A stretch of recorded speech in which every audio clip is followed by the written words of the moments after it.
Hello everyone! Welcome back to another live stream here on the Twitch. .tv/Xisuma. Streaming just about when I planned to stream.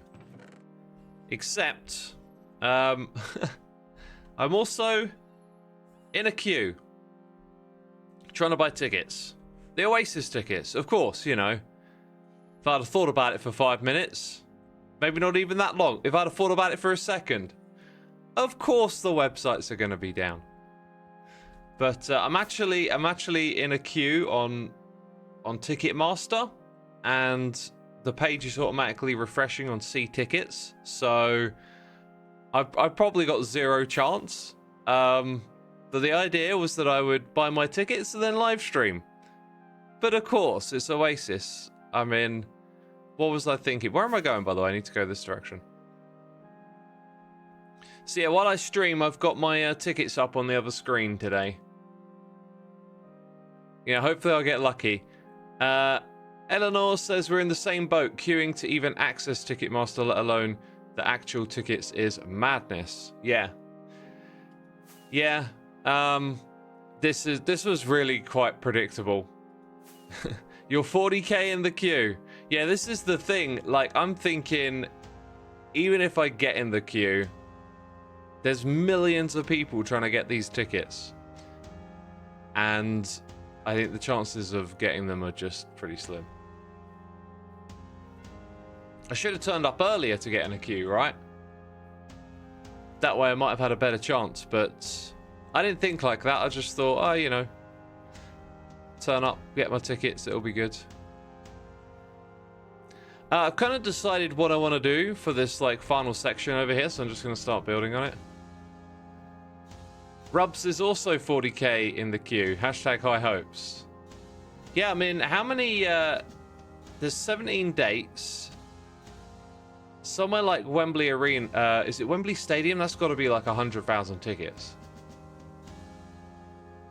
So in total, there's probably over 1 million tickets on sale, right?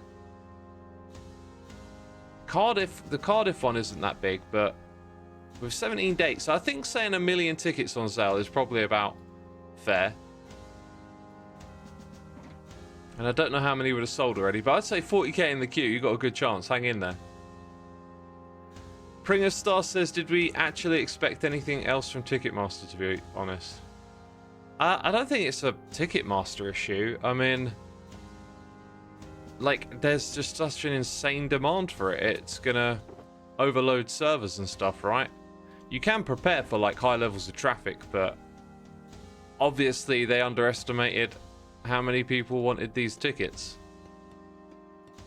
Have I seen them before? No, I haven't. There's also rumors going around that they're going to do a show in Nebworth the following year for like the 30th year anniversary of their Nebworth shows. So, yeah. Jules, 11k in the queue. I think he got a fair chance. I don't know where I am in the queue, by the way. It just tells me I'm in a queue, and it has this blue slider that has moved like from like 5% to 8% of the slider in 15 minutes, so that don't seem good.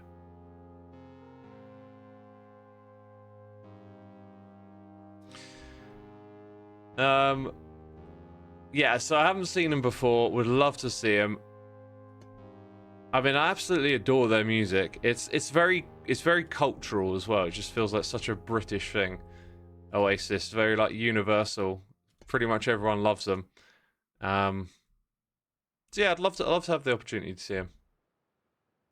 You got the same slider. You're about 20% along the way. Yeah, I think I got no chance of getting tickets. I probably should have booted up the computer before I went for my morning walk. That would have given me a bit more of a chance, maybe.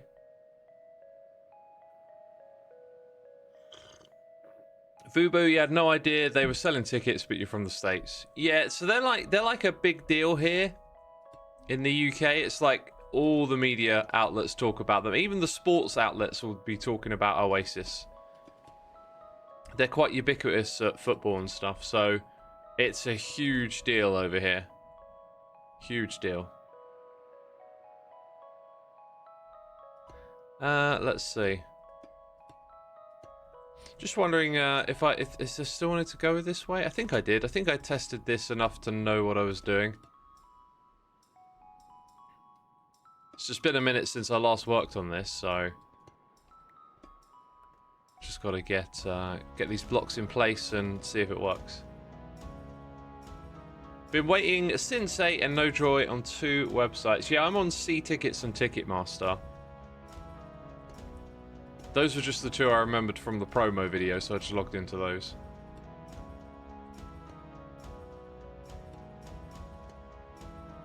Wonder if anyone's actually got a ticket yet. I mean, surely some people must have got them through. Because earlier they were just down. They were just like, nope.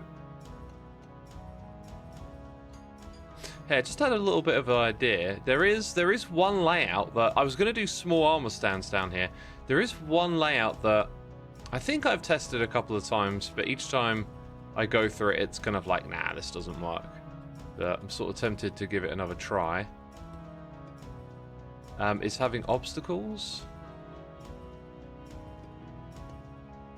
Right, so down there, I think we could probably go one more time.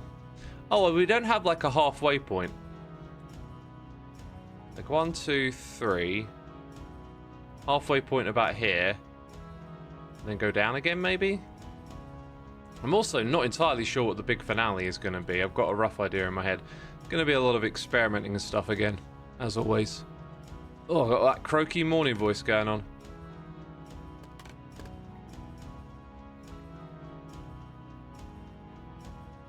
I don't bother trying to get tickets. I've got no chance now, says Egomaniac. Well, I'm just going to leave. I'm going to leave myself logged in for this stream. I think after streaming, there's pretty much no chance, but there might be some news that it's sold out. I might go off to other things and check back on the computer if I'm still here, so even though I'm pretty sure I've got no chance, I'm just gonna, you know. NFS Crip says you saw them at Main Road and Nebworth. Dang, that's legendary right there. Main Road. You know what? I love that stadium. I really love the big old, you know, charactered stadiums before they started becoming these like symmetrical bowls.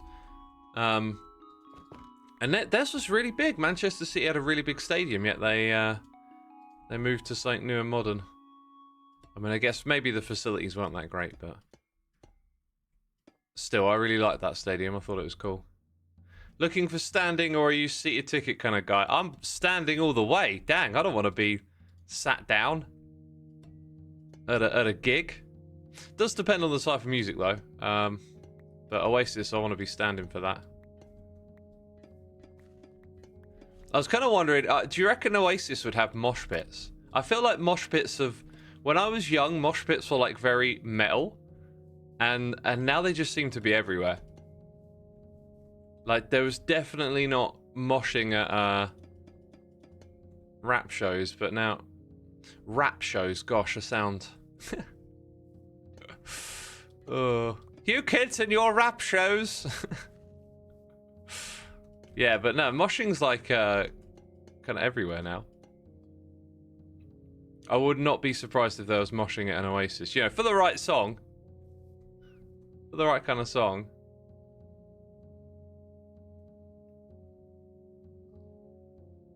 They may. I don't get the vibe. They would never, but never thought about it. I feel like just a couple of their songs get like quite amped. You know, like Oasis have a really kind of like loud sound to them, really energetic. It's sort of like between overdriven and distortion. But then they got some like, I don't know, like sometimes they mix the acoustics in really well with all that, and that stuff can get you hyped. Like, their music can be really energetic, and I think that suits moshing. I mean, remember, there's different types of moshing. We're not talking about, like, hardcore dancing or, you know, wall of death. No, we're talking, you know, just having a jump and bump. A jump and bump! God, that's catchy.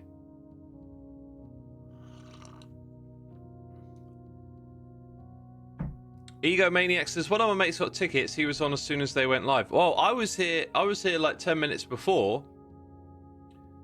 And I didn't get on because all the websites were crashed. And then I was like, oh, of course.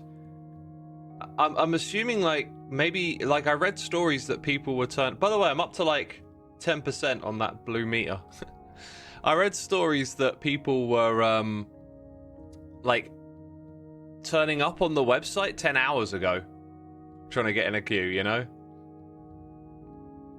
See, if they were, like, my favourite band and I'd always wanted to see them and I listened to all the time, I might have had those thoughts. I might have been like, you know, I'm going to get up early. I definitely want to make sure I get this. I would have happily gotten up early had I thought about it a little bit more. Right, yeah, so we're going to do a small armor stand section. And let's just mess around with the layout a little bit. And I wanted to test some other stuff too. Maybe we'll try and test the other stuff first. Like, I can jump straight to that one, but not if there's an obstacle. If I remember correctly from my previous testing, the problem is, like, you can kind of jump from here anyway. Where's my mace, man? Oh, thank goodness. Thank goodness. Let's get back up there. Hey, it's free piglets in a coat. Thank you so much for 18 months. Heyo, I'm baking baguettes. Good luck with the tickets. Ooh, sounds fun. Sounds tasty. How did I sleep after the Phasmo stream? Says Maddie. Terribly. Hey, you know, if you didn't have this one here, that's kind of like an interesting. Ooh, maybe we just focus on that. Like, you spin around in the air. So the next one's here. Yeah, let's make it invisible. That'll help.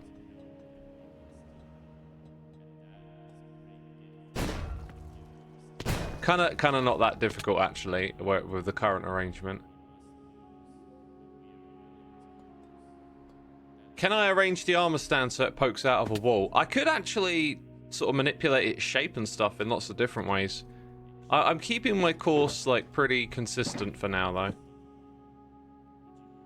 Pretty consistent.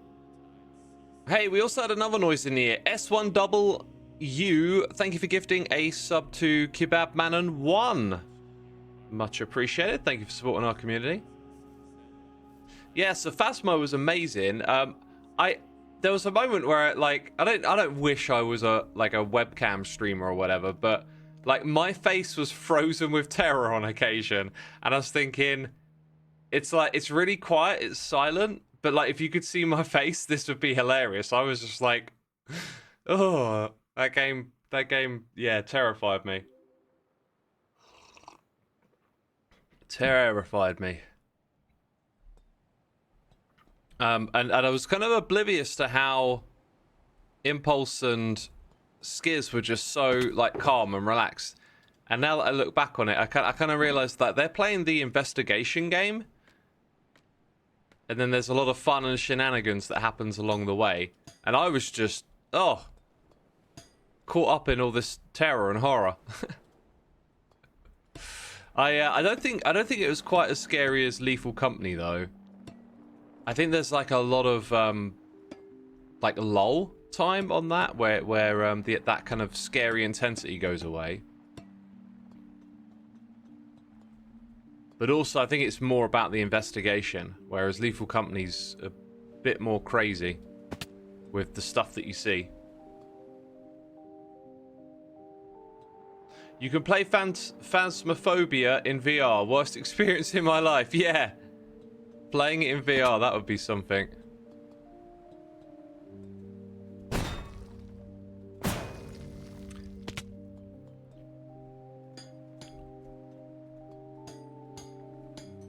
Ooh, we could have, like, multiple ones that you could hit here.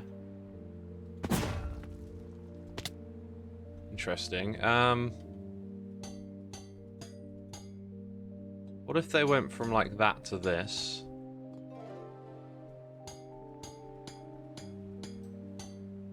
Let's get rid of that and move this one. Gonna need more of these, aren't I? Forgil, thank you so much for 53 months. Appreciate all you do. Gotta click them fast. That's the deal. Yeah, thank you, Thorgil. Very much appreciated. Welcome to the stream. I'm trying to get tickets. I don't have my mod chat on the other screen, by the way. I've got tickets on there.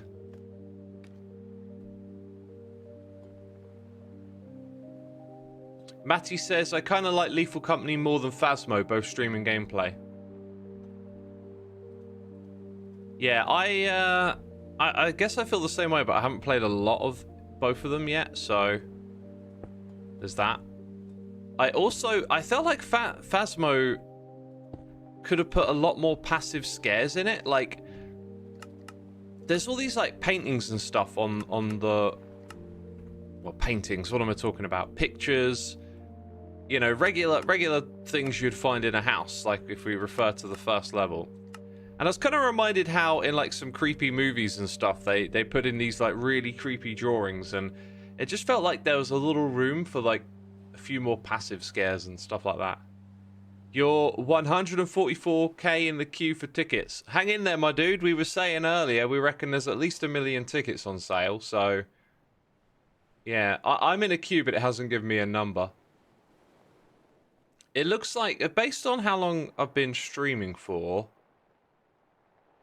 I'd say that blue slider is not going to fill up before the end of my stream. So, yeah, I'm not counting on it. 177k in the queue. Dang, the amount of, like, it makes total sense, but like the amount of people that want these tickets. Whew. There might actually be something to this. I kind of like the idea, like, what if this bit was blocked off? Like, how satisfying is it to get through these gaps? Then you're going to come out, and then we're going to go like this kind of arrangement. God, this area's gone heavy on copper grates. I kind of like the fact that we're using them again. It's like you've got your non-copper grate, well, there's a bit there. Then you go around the corner, and it's like it changes up. Like two halves to it, which is good. I like that. I like that. You opened Ticketmaster an hour ago. Yeah, see, I should have turned up early. I don't know what I was thinking.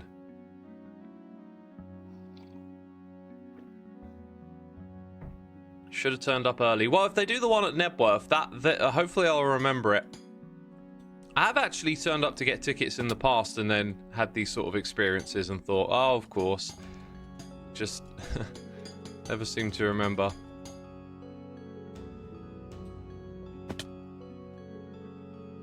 Right. That was bad. And that was bad again. It's like you're trying to get through the middle, but also do that turn. You go up really high, so these grates are going to be quite tall.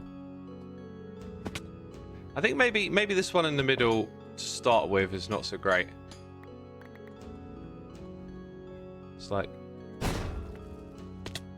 yeah, I don't want to hit the top. I'm sort of imagining it's not there, but yeah, these need to be taller, don't they? Even for testing. Oh, that was great. Thanks. Thanks, Wings.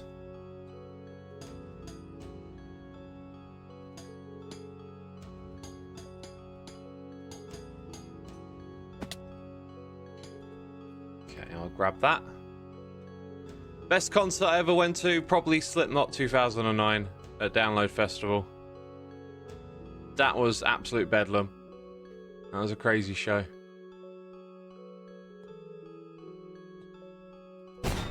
Whew. And then hit one there. That kind of looks like it might work.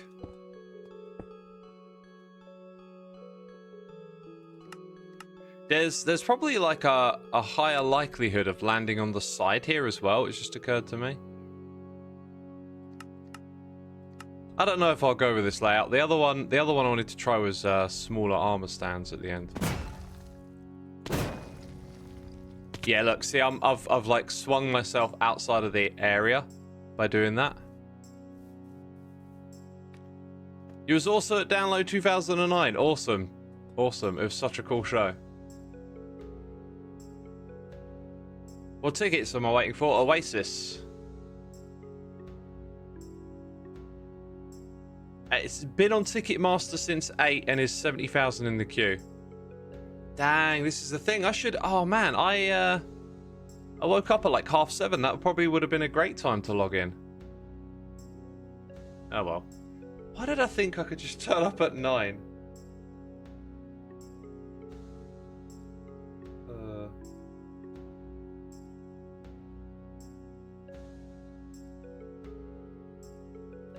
Right, just checking my phone. I don't have a queue number yet, by the way. I don't reckon I'm gonna get tickets, but oh well.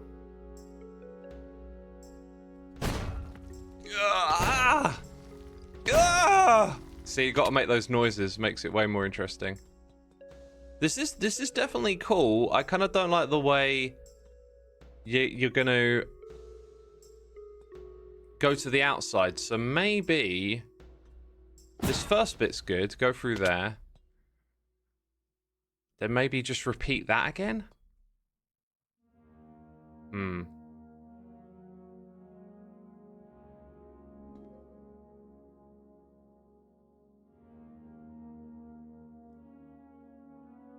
Your blue slider just turned to 142,000 in the queue, and you've been on since 8:30. How far along did your blue slider get? Like, how far across from left to right before it changed into a number?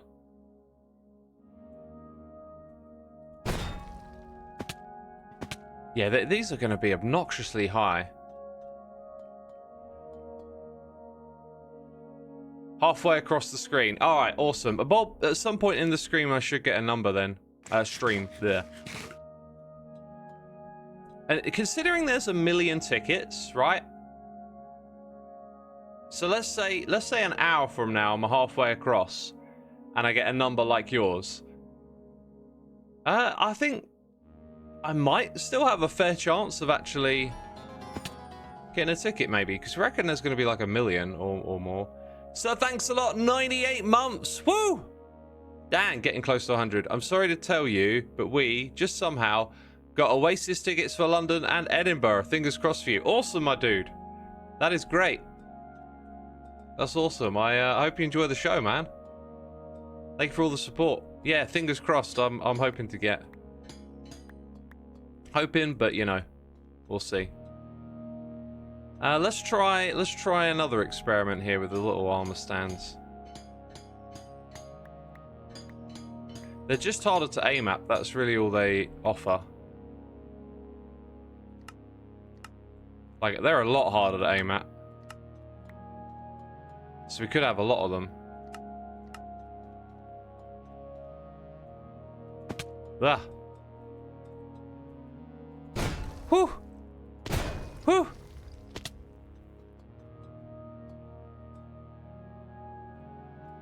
Yeah, they are significantly harder. It's also not the best time of day to be doing this. Let's go sleep this night.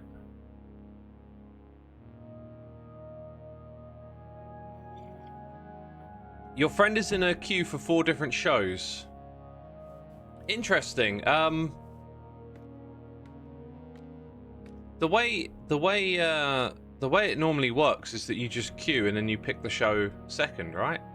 Like, there's no option for me to pick a show. I'm just in the queue. They need a way to ban people going to more than one date for a high-demand concerts, gig, shows. Just to note, I don't like Oasis, so I don't care about going in general. I don't think they should ban that.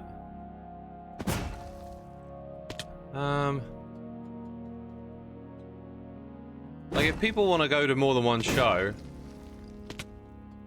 I get what you mean. It feels unfair, but it just doesn't seem right to force people to play by those rules.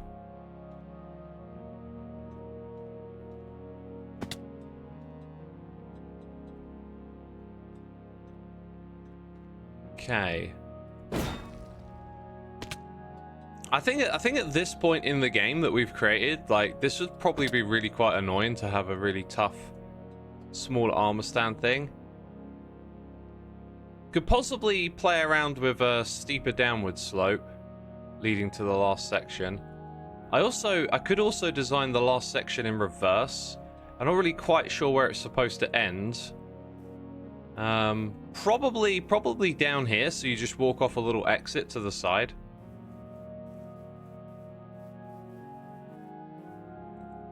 I reckon if they announce the 2026 Nebworth show, then I'll still be queuing and might just get tickets. Well, if they announce that, I will definitely be getting up early in the morning for that one.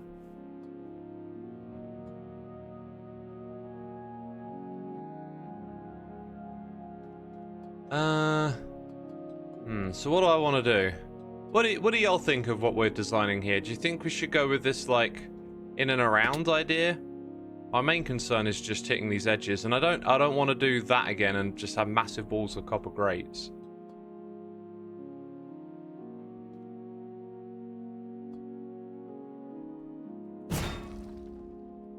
I can't even see it on the way down.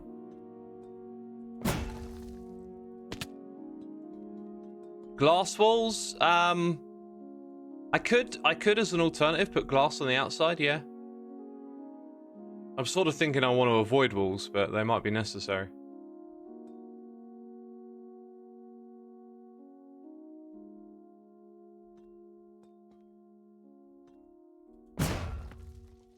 God, that one is difficult to hit. Yeah, I think the small ones are going to be really quite infuriating. What's wrong with the Great Walls? Just aesthetically, I just kind of want to avoid this caged-in feeling. I kind of want to keep a consistent feel for this. It's one of those things. I'm just being like fussy, but that's sort of part of what I'm doing here, is like trying to curate everything so it's got a real nice consistent feel as you play it.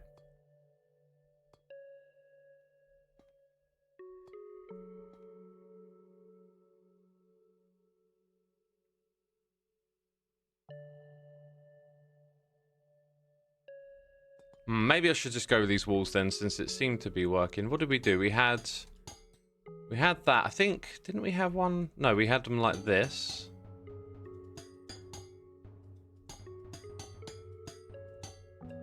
So I think I'd like to channel the player through the middle so they don't end up going off the sides, but that's kind of limited. Let's get rid of these small ones again.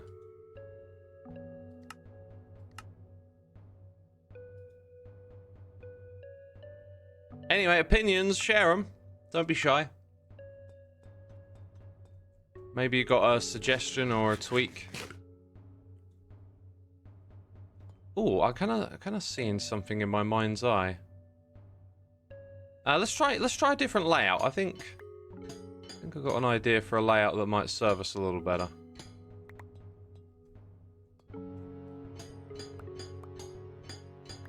It does feel a little narrow, says Foofy. Well, we're limited, aren't we? Like, we got our lane, and that's it. That's the way I wanted to design this game, you know? It was a symmetrical race. Of course, there's no reason I couldn't expand the width of it and stuff, but I'm a little too deep into the way we've designed this game now to start changing all of that kind of stuff. I wanted it to be a race, and then, you know, we can take the concept and make more stuff with this because it's so much fun. We'll definitely make some like little play areas or whatever for doing cool and fun stuff with this. Challenges, maybe we'll call them.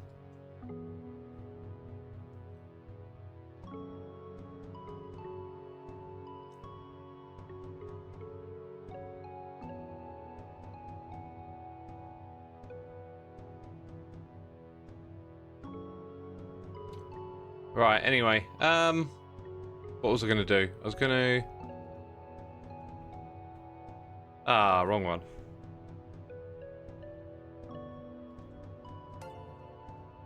That's the one. No. Wait, it was in the right position. Oh, dang, we got a sub bomb coming in, sir. Thanks a lot. Oh, gotta thank you a lot for this. Oh, the jokes will never end, will they? The jokes will never end. Monsieur Jabberwocky. That's a great name. Merry Moss. NX Support. Lego Maniac. Lil Spagbowl. Nightmare 2. Mingy U. Krebstar. ZW Murdoch and Emperor Tony VI. Y'all been gifted subs. Be sure to say thanks to Sir Thanks a lot in the chat. My dude, thank you for your generosity. It is appreciated. And I hope you enjoyed today's stream. What is the concept of this game, says Egomaniac. It is to boop and bop with your mace. Right, this layout here will cover all the segments, and I think provide a decent challenge. Because you're going to have to boop like this. Like sideways, but then at some point you got to turn through the middle. Which is kind of cool. Hey, we got another noise in the ear. It's Last Jaybird here for 2 months. Thank you. Thank you, thank you. Good to finally catch a stream again. I'm always working when you're live. Love the early morning streams because it's evening for me. Glad to do them, my dude. Glad to do them. Yeah, thank you for your support. I'm glad to have you with us this morning. You saw Oasis in 1996 in Detroit. Wow. What was that like? That must have been awesome.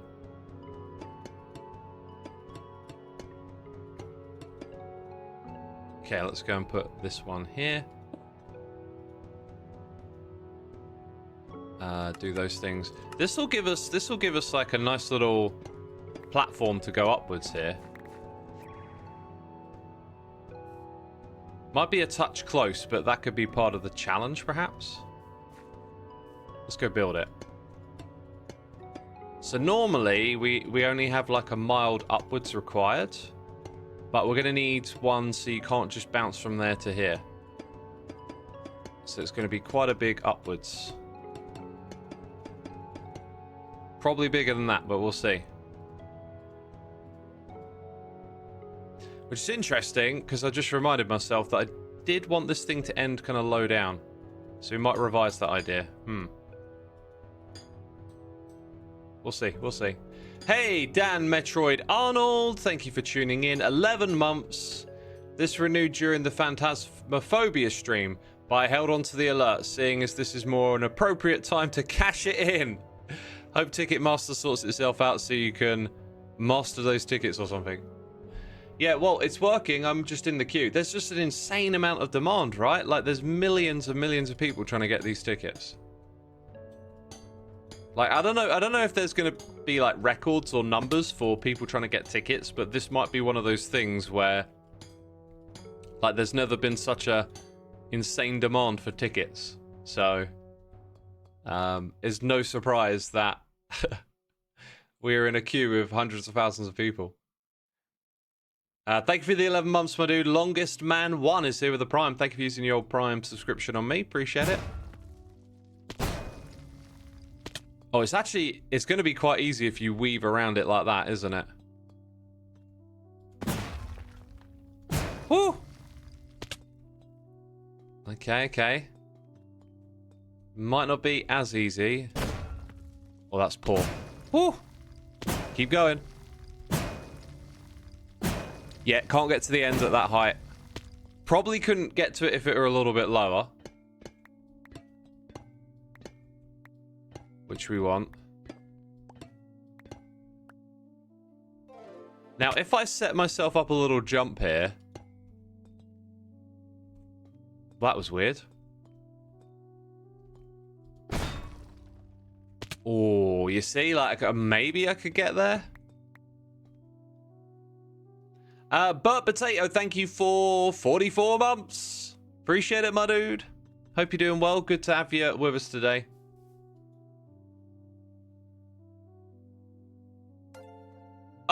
We got a sub bomb coming in. Fofi. Gifting subs to Steady 129. Zakchif, Kara, Amica, Newt, Morphe 213, Runica Titan, Andy, Keto Jimmy, Gamer 1230, Maladu, and Dr. Big Papa. I'm sure there was some butchered names in there. Gosh, always. Fofi, thank you so much for gifting the subs. Appreciate your generosity. Oh, the Daily Mail says that there's 1.4 million tickets on sale, if I'm reading that right. Or how many zeros are there? 140,000 tickets over 17 shows. Yeah, maybe I did my maths completely wrong earlier. What was I saying? I was saying Wembley could fit 100,000 people. Multiply that by 10, a million. I know there isn't 10 shows, but the other stadiums are going to be below 100,000. Hang on. So let me grab a calculator because you've written out that 80,000, 8123 times 17. Yeah, I think you missed a zero. You missed a zero. That had me rechecking everything. Yeah, so about 1.4 million tickets are on sale. I would have fancied my odds had I got up earlier in the morning. I still can't help but feel if I get into a queue sometime soon I might. But looking at how far progressed my blue meter is, I don't think I've got a chance. I don't think I've got a chance. BBC says the same. Yeah, I mean it's maths, isn't it? Like you could have literally looked up the stadium sizes and given yourself some estimates as to how many people will be each show. Whew. Oh! See, I almost made it to that bit, so I think I'm gonna have to change it. I like that challenge. I like this challenge. I'm really starting to feel how this lane that we've set up, the whole mace race thing, I should have explored the idea a little bit more. But I think we will. We'll make mace race and we'll make like mace challenges. And then we can just do anything. Like we're not going to have two lanes that are parallel. It's not a race. We can set up all sorts of challenges. And we've learned a lot through doing this that I think it'll be a great success. So the project expands as they always do, right? Those little projects. Nope, they're not little. So for this last bit, what do I want to do? Oh, you know what? It's tight. It's tight to get to there. If you can make it from here to there, I'll give you that, right? If we looked at it like that, we could do it that way, or I could just add a few extra blocks just because and make it smaller. I think I'll do the second. I gotta resist that urge that's like, no, every platform with an armor stand is 3 blocks across. It must remain that way. It's like, what is that little voice? And why does it sound like that? You know? Do y'all have voices in your head too when you're making games? I do. Anyone else watching Linkin Park's announcement, says Queen Shazzy. That was amusing. That was amusing. I appreciate a good joke like that.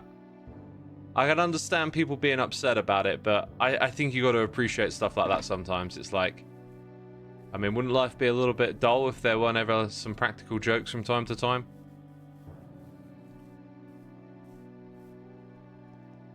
Okay, let's go get these ones.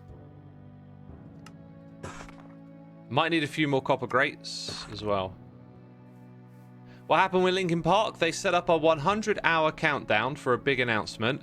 When it got to 0, it glitched and started counting up again.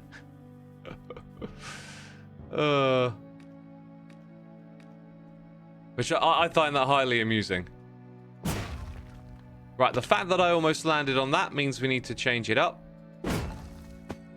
Okay, so we're going to add 2 blocks to each one, I think.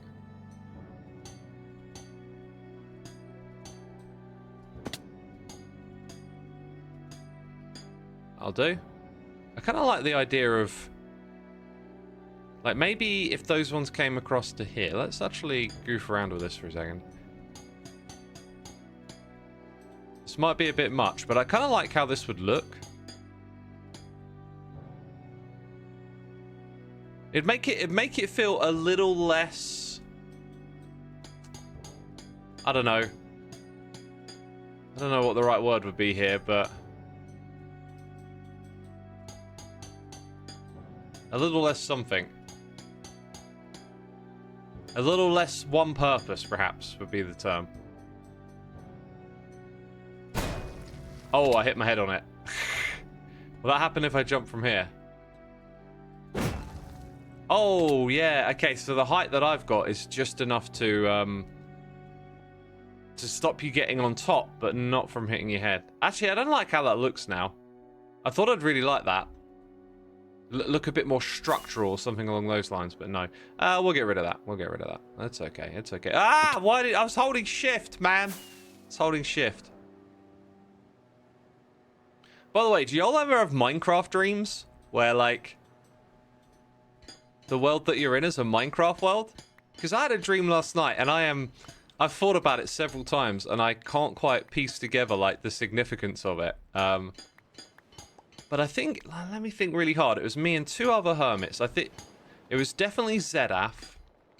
There was definitely a Zedaf-y vibe. You know how, like, sometimes people in your dreams, they're sort of like someone, but they're kind of like someone else, and plus they had a mustache, you know? I think it was Zedaf. And I can't remember, maybe Cub was the other hermit. Anyway, we're sort of playing some Minecraft worlds where we found this, like, huge highway through the sky, and when you look down, we're on this like highway. I think we've got like elytras or something, and when we look down, there's like loads of clumps of like Minecraft ores, like diamonds and lapis and intermingled with stone, and we're kind of like really aware that we're going way ahead of what we're prepared to do. Like there's like a difficulty curve, so this is how, like, in a game you have an experience of like this level's hard, and then in your dream it somehow like manifests into this strange feeling of, you know, the area that you're in not being quite right. And then as we go further and further along this massive highway, I start noticing like, oh, this area's got tons of diamonds, I'm going to come back here, and all this kind of stuff. And then we get to this like this area where all of a sudden it changes and there's loads of Minecraft mobs over this terrain, but the terrain's got loads of really valuable stuff below it. We know that. And I have this like sort of like, although I'm me in the Minecraft world in the dream, like I still have this sense of like the controls aren't working properly, as if I'm using a keyboard and mouse. And like I'm trying to like jump and activate my elytra and get away from these creepers, and it's just not happening, and I mess up and like we get blown up by a creeper on one of these super high islands, lose all our items, and it's like there's no way we're gonna get back there and like get our stuff back. And it just reminds me of like the annoyance of dying in Minecraft and then realizing you've got this huge grind ahead of you to just like get all your stuff back. And it was kind of like that. It just kind of manifested like that. Really weird, but that's dreams, right? I always think dreams are just like your emotions and thoughts from not only just like recent memory, but your whole life, your personality, etc. Just kind of like randomly bumping and drifting into each other and stuff. I don't think there's like deep meaning to it, but I do think that the fact that your thoughts and memories are sort of crossing over and mishmashing in weird ways can create really insightful things that play to that notion of like dreams are subconscious thoughts, or like there's hidden messaging or meaning in it, right? I think that like just emerges from the chaos or whatever. It's like an emergent phenomenon. Sometimes a cigar is just a cigar, says Cito. I'm not quite sure how that relates to like what I'm saying. Like, there is surely we could all agree that dreams are something that we can't fully explain. Like, you wouldn't treat it like, you know, 1 + 1 = 2. There's something about dreams. We don't understand consciousness fully yet. And dreams, you know, it's this strange place that you go to when you sleep, and we don't really have a definite answer for what it is. So I don't think we can say, like, a cigar is a cigar. Now, lots of people have different opinions on what they are. Some people think it's like the subconscious trying to express ideas and things to you. Some people think there's a lot of meaning in them. Some people think they're just random, right? My personal belief, I think it's kind of like a mixer, a space where just all this stuff goes in and gets reassembled between your conscious, you know, living experiences. So things like memory and feelings and emotions. But I don't think they go in there, you know, to try and express some sort of thing to you. I think it's just like a big random mush of stuff happening. And then from that, some things that are actually insightful will emerge because they're based off of your emotions and memories and your thoughts about people, right? So you might have a meaningful dream where you're like, oh, now I understand. But it's just because those things bumped into each other. And then it gives you that insight. That's what I think. And I don't have a great argument to tell you why I think that. I'm not trying to convince you. That's what I think they are. Soon I struggle with sleeping a lot. Do you have any good advice? Yeah. Get a good routine going for going to bed. Get some good sleep hygiene. You know, sleep in a blacked out room. Make sure it's like cool in there, it's not hot. You know, clean bed sheets before you go to bed. You know, have a wind down. Don't be looking at screens and blue lights. You know, get off the computer for a good half an hour. Maybe go for a walk, do some stretching. Get away from bright lights. So you gotta wind yourself down for a sleep. You gotta turn the brain off, which I think is a common thing to overlook, is that you can keep stimulating yourself by, like, you know, paying attention to news or watching a show. You need to wind that stuff down. You need to get your brain into a calmer state. Right, so with that bit there done, we're now going to do the final challenge, which I think I want to be like a left to right going upwards thing. We might do a little bit of a water stream back up to here. Not sure if I'm going to do that, but in order to do so,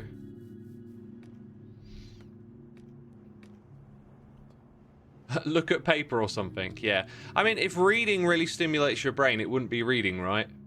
The point is about, like, slowing it all down, slowing the thoughts. Also, I find it helps to try and let go of those thoughts. Like, I do have to coach myself a little bit and be like, just let go, try and relax, because I got a very active, imaginative mind, and it's very easy for me to sort of put my head on the pillow and start thinking about Hermitcraft and creating things and music or whatever it is that's fired me up that day. Very easy for me to just start thinking about all of that stuff.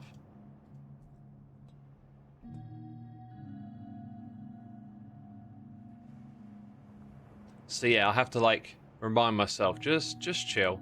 Just, like, focus on the feeling of, you know, relaxing and calming down and unwinding, because you're going to go to bed. You're going to sleep. You're going to hit the hay or whatever.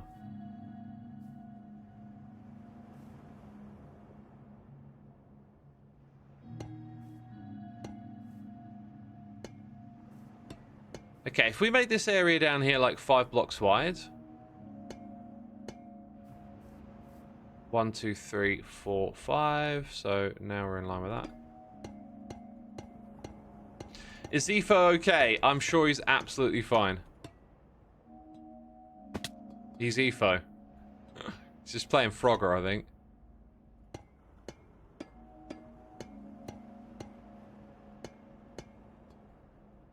Okay, so, I mean, the fell from a high place one is interesting. There is, like, a big variety of death messages, though, like slain by, then going up in flames. It does seem a little bit wild, But I'm pretty sure he's just doing stuff for Frogger. Now, I think the first thing we need to test here is probably, like, how high up is this going to take us? Bam. It's really hard to tell what you're looking at. You got to use your instinct a little bit. I'm like, I think I was about 6 or 7 blocks above the ground. Let's use this one.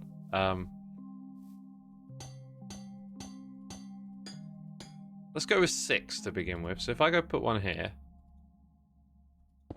Now, what's important about this height is that we can't get it from there. So that's good. So we go... Great. That's, you know, just like that. Oh, just about. Ah, fell down again. I think I might lower it by 1 block.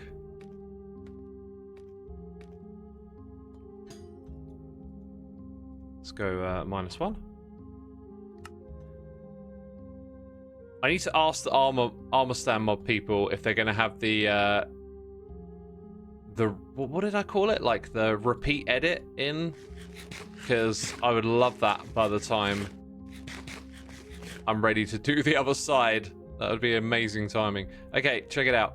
1, 2, 3, 4, 5. Reason being, we're going to have to do a lot of repeat edits when we do the next thing. 3, 4, 5. Yeah, it'd be about there. I think I might stagger this forward a little bit as well. So there's like some forwardness to this, because I just realized that the end is going to be about here. That might actually be a good thing. No, that might be a good thing. Yeah, we'll keep it like this. Also, these things being on copper grates would keep it on theme aesthetically with all of that stuff back there. I don't know if I want to keep that or not. But it might work. I just don't like the idea of you hitting your head, but you're gonna sort of stay in the middle, aren't you? So it's about turn. Oh, that is going to be satisfying to do. Okay, I think we're onto it. I think we're onto it. I could really do with some more scaffold, me.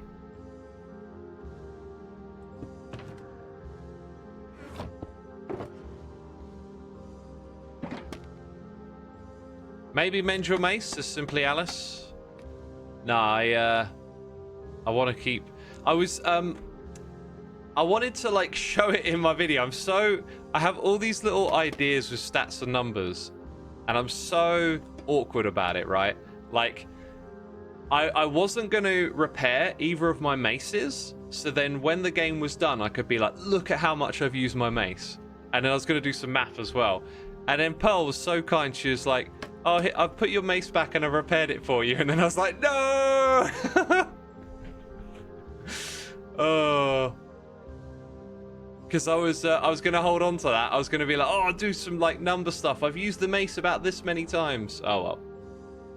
I could probably go back. If I just keep using this one, I could easily go back, watch a VOD, figure out roughly how much durability it was, and then still do the math and then come up with some number of, like, I've hit... Oh, actually, wait. Maybe I don't even need to do it that way. Maybe we can just go in here. What am I thinking? Like, times used. Would bopping a mace turn up in here? Like, I've used it well over 100. So, are we like a hoe? So every time I hit it, we might see it here. I'm not sure. Like, there's a stone pick, so that's times used. Okay. How many times have I bopped my mace? At least 300, right? Oh, it's got to be here. It's got to be. If it's not in a statistic, I'm going to be gutted. Right, now I'm starting to think maybe not. Maybe it's not here. 555 for the iron sword. Surely hitting a mace with an armor stand counts. The other way around. Hitting a armor stand with a mace. 805 on the shovel.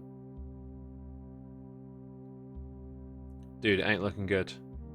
We're at 1,000 now. I would have guessed around 1,000, but... Oh, no, look, yeah! 1,500! My dudes! My dudes! That's me as well, because I've handed this off to other hermits, right? So they would have used it as well. And I was kind of fine, you know, yeah, this is how many times it's been used or whatever. But now it's like, I've got a number of how many times I've used it. That's awesome. 2, 3, 4, 5. Is it like 1, 2, 3, 4, 5, and then here is like, yeah, so it's the 5th. I think I might have done that different early on. Let's just sort of count it again. 1, 2, 3, 4, 5. Then you've got your armor stand sitting on top. 1, 2, 3, 4, 5, and your armor stand is sitting on top. Okay, so that means we go. It's always a little tricky to do this. Yeah, that's in line. So 1, 2, 3, 4, 5. Armor stand on top. We need some of this. That is so awesome. That is so awesome that we got that statistic. I love it. That's great. So I can see that that one there, right, is in line. So now we come over here and we go 1, 2, 3, 4, 5. I think that might be the last one as well.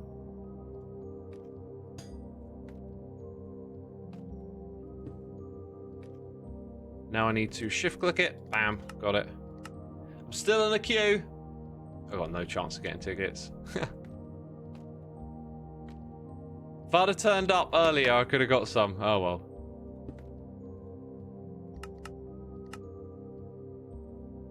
Let's go sleep in the bed.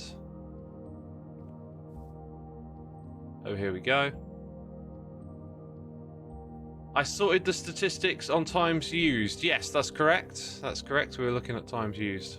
Let's go give this thing a bop. Actually, oh, you can get that one. You can get that one. Means I need to nudge them all down a little bit. Oh, that's fun. That's fun. That doesn't have to be difficult. That just has to be fun. Okay. Now I could move it all down by 1, or maybe modify this end bit. I'm a little concerned about jumping from like this kind of area. Oh, there's no way you're getting there. So if we lowered this platform by 1, I think would be good.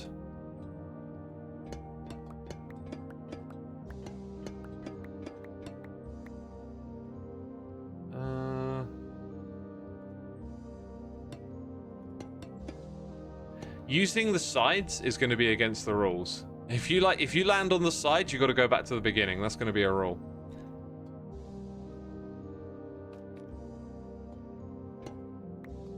You should try and see how get the most using he mace for the end of the season of something maybe like that. Let me read that again. You should try and see how get the most of using he mace V for the end of the season of something like that, maybe. Let's say try again. Try again. Xisuma, I have a riddle for you, if you have the time for it, of course. I've always got the time for a good riddle. They call me the riddle solver around here, don't they? Oh, that nickname. That's been years they've been calling all those riddles that I've solved, all that time that I've got for riddles. Oh, that's what I'm known for, isn't it? By the way, I'm terrible at riddles. I'm terrible at cryptic crosswords. These things just make my brain go, That's what they make my brain do.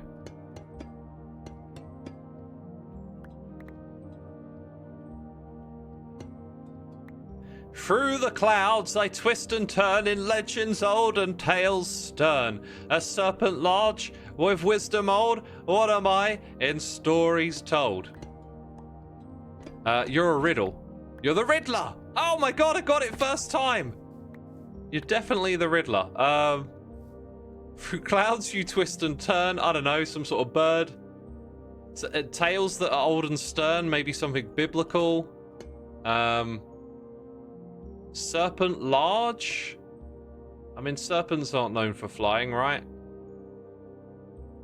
So, some of y'all are saying dragon. I think that's actually a pretty good guess, but this is another thing with riddles and cryptic crosswords and stuff. Like, if you told me the answer was a dragon, I'd be like, that's really unsatisfying.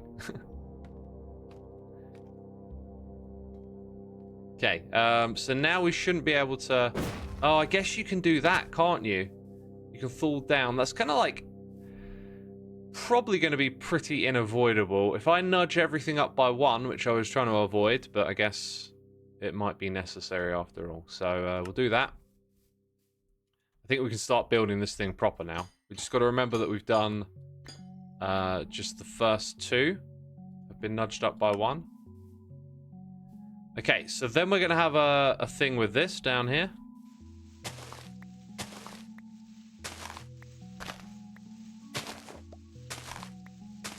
Did we get an answer for what it was? Don't think we did. Oh! C tickets just crashed. Dang. I mean, let's refresh. If Ticketmaster had crashed, I'd have been like, peace out. See you later. I wonder what happens when they actually sell out, if they'll let you know, like Oasis tickets are sold out. Because sometimes you can be in a queue, and then you get through the queue and look at the tickets, and it's like, they're all gone. I've experienced that before. Let him solve it. I've officially given up on trying to solve it.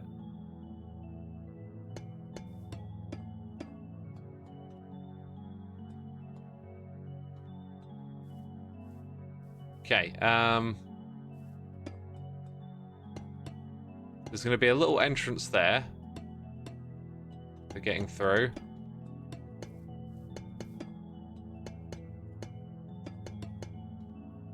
So let's go and put that entrance right there then. Bam.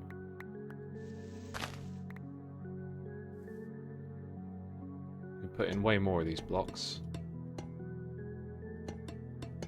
Do I have to fly all the way back to my base to get a couple of those trapdoors? Probably. Oh, it is a dragon. Yeah, you see that? Okay.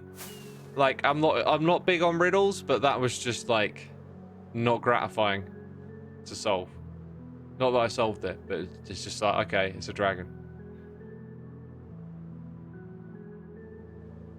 You do not get a pop-up or something. You'll be like, oh my god, I have a chance, and then find out when selecting a non-existing ticket because it is all sold out. Yeah, what will probably happen is you pick the date and then search for tickets and it says none are there.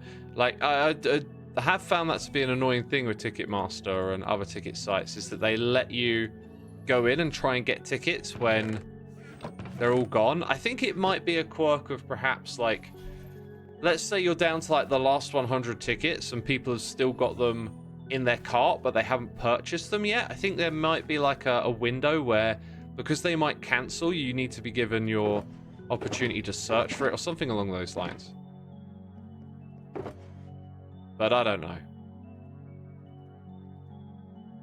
I do not know.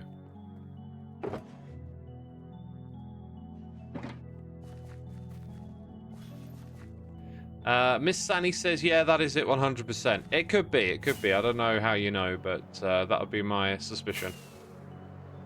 How about this? I walk on 4 feet in the morning, 2 in the afternoon, and 3 at night. What am I? Now that feels a little more interesting. 4 feet in the morning, 2 in the afternoon, 3 at night.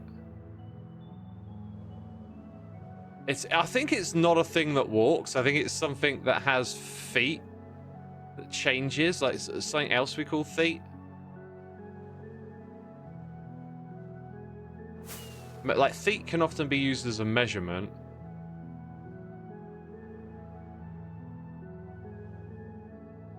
A person, it's the ages.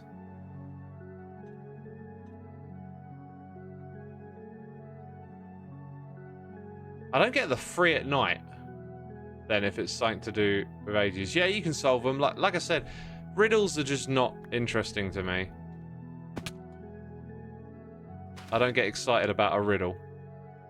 How did we do it last time? Wasn't it slightly different because we had slabs?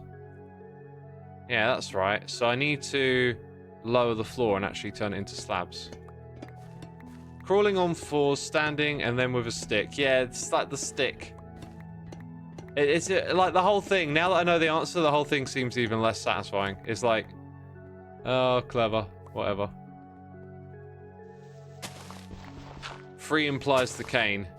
Yeah, but then it's just like the so what? Like the morning, afternoon, night. Like it's referencing the day-night cycle, not the length of a person.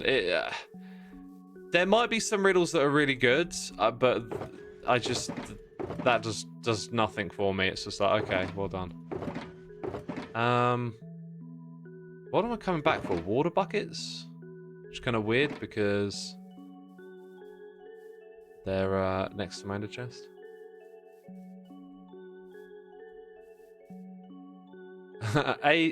ABJBZ, you saw the Deftone cover for 6 years ago and can't stop clicking on it every time I see it. Awesome, dude, awesome. Where is my ender chest? Oh, it's up here. I was feeling like I was getting close to doing a guitar cover. I was waiting for the temperature to come down a bit, and then it got a little bit hotter. So I was thinking, like, maybe in September I'll start recording them again.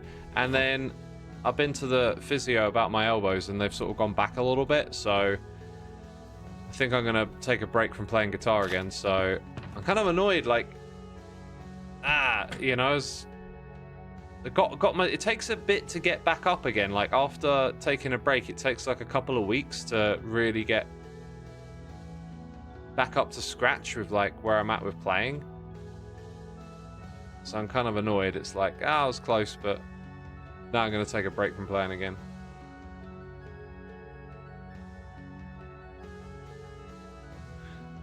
Why did I need this? Buckets.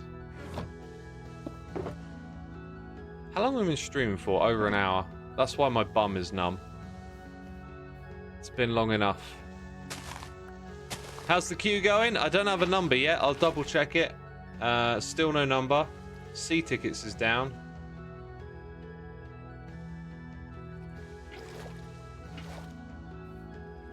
Could probably do with shovel as well. A shovel. Oh wait, do I already have a shovel on me? Damn, this whole time. This whole time. Matty says, I haven't touched my piano like for 8 years. I probably play like a first timer now. You probably would, but then you would progress a lot quicker. Like with the time that you put in, you'd get back up there quickly.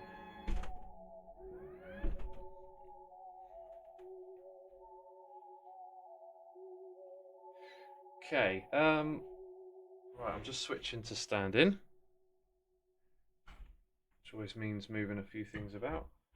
There we go.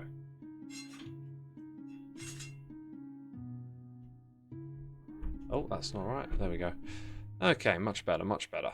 Oh, that feels refreshing.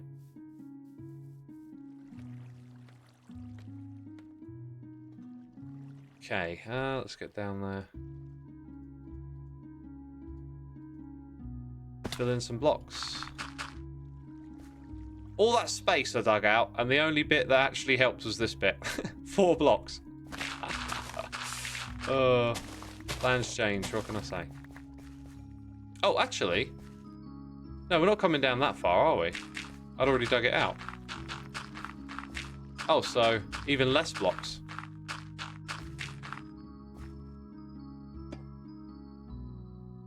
Yeah, I guess that one would be like that too, wouldn't it? There we go.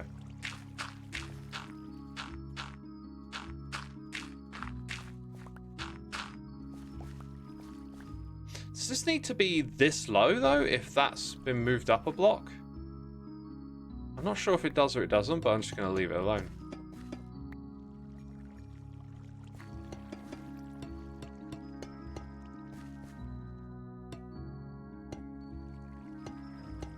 Right, and then fill this up with slabs.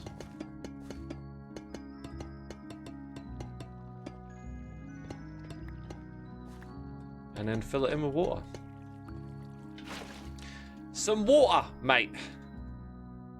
Can I have a glass of water? Still got some crazy morning voice here. Did zero warm-up. Just totally didn't think about warming up at all. You know what? It's probably quicker to do this manually than use kelp right now. Just got to aim at the correct spots. Yeah, I don't need no kelp. Hey. Okay, where's my mace? Woo! Ah, I was just gonna say there's got to be one more than that. Oh, that's interesting. That doesn't happen on the other one, does it? Is there something I can put there that it doesn't interact with? Can't do trapdoors. Huh. I mean, that's far enough away, it probably doesn't get activated. Signs! Oh my god. So good, chat, so good. Right, we've got 3 of them left to adjust.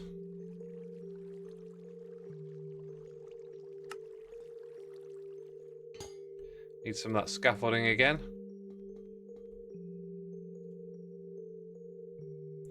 Where is it all? I thought I put like a whole stack into my inventory.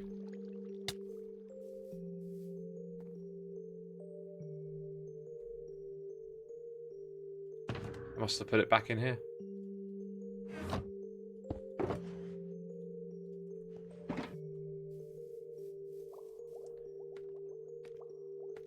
Yeah, we'll go get some signs in a minute. Right. So 2 left to do up there.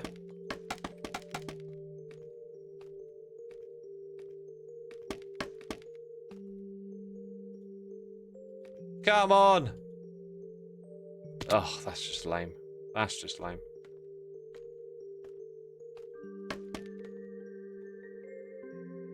Up by 1.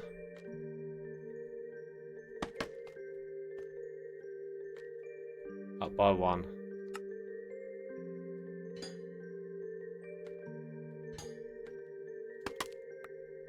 Okay,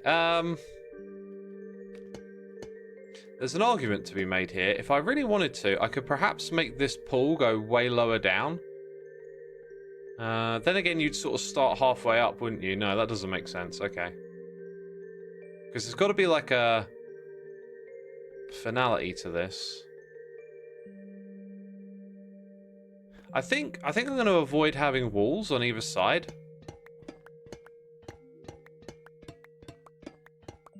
Yeah, we won't do that, but we're obviously going to have it go up again somewhere around here. How did we do it all the way back there, that pool? It just followed the same principle again, so we'll do that. That means, yeah, we'll keep that one there. And then it's going to go up over here, right? Like this. So we're going to need a heck of a lot of these blocks next.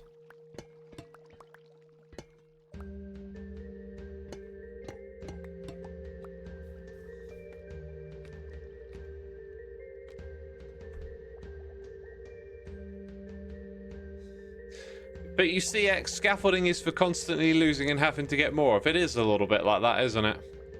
It is a little bit like that.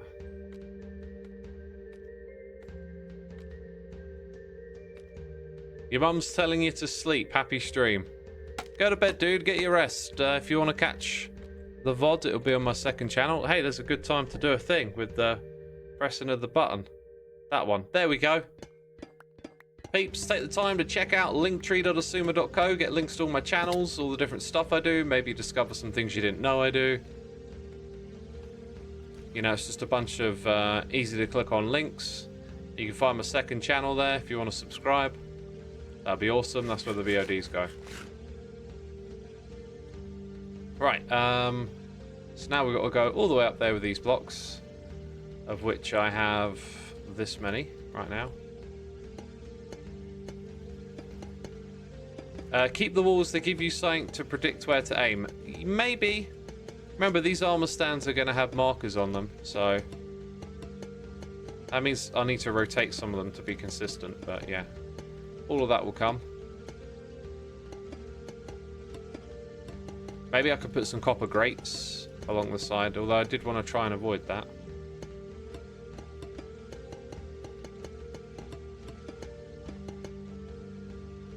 Yeah, now this thing's going to be like taller than the logo.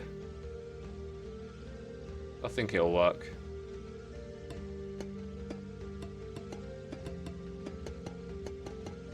Maybe I'll take one more off, like maybe that last armor stand. Maybe we go about as high as this, right? Actually, I think we can accommodate it.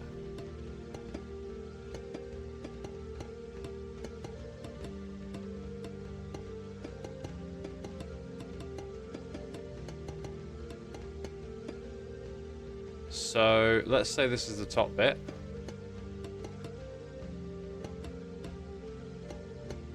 Let's go give this thing a go.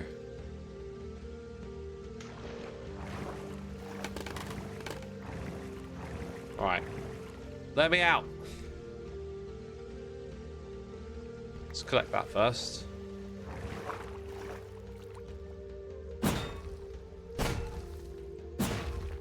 Yeah, this is a fun way to conclude. Oh, where do I go next? Yeah, definitely gonna have to put signs there. Like really nicely spaced. Woo! That works. That totally works. That's a great way to end the race. And then you drop down or something. I don't know. Drop down into a pool of water, maybe.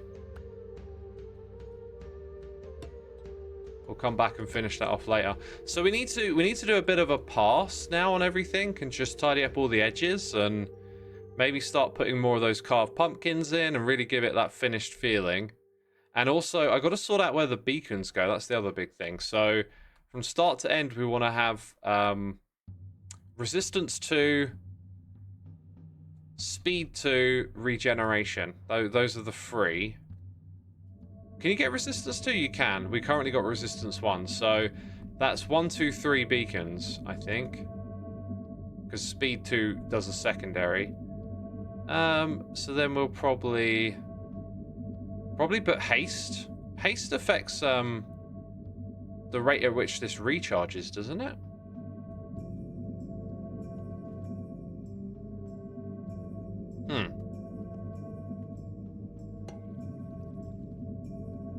Got like 12, 10, 9, 8. Yeah, we got seconds. Okay, so 5, 4, 3, 2, 1. It does. It does affect it. So I might actually want haste 2, which would mean 4 beacons, but we'll try and get away with haste 1. Depends on like how close together your jumps are, I guess. Anyway, these things have a range of like 50 blocks, so we need a number from around here. Which direction do we go? It's 700. What a great number to have. Right, so 700 going up, even better. So 800 would be the range, and then we'd need the beacons in the middle.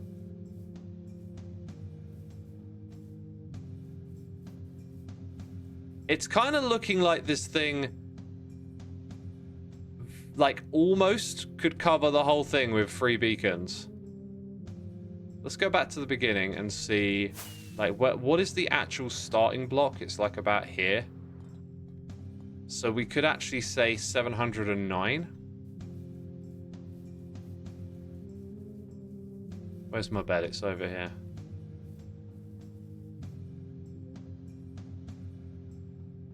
Oh, having fireworks at the end of the game? Probably could do something like that.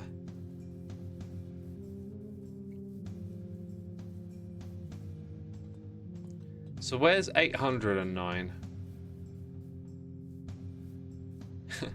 It's like 2 blocks off hitting the armor stands and 3 blocks off the edge. Oh, dang. So we're going to have to double up our beacon use to cover the whole area. That's amazing, isn't it?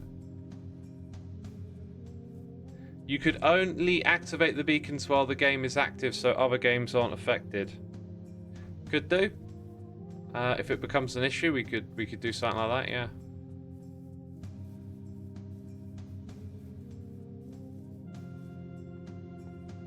So I guess we need 2 sets. And let's try and find the middle. Let's say the middle is like somewhere around here, 260. 760, sorry. Let's put a marker there. And it'd be here. Then I want to go out an equal distance in each direction.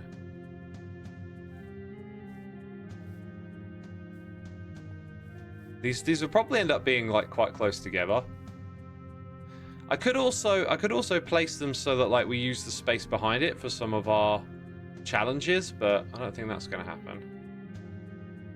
Why does it have to be like that?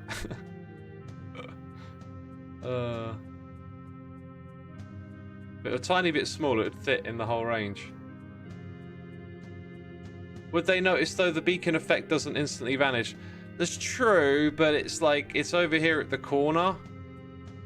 I could say it's part of the game, really, couldn't I?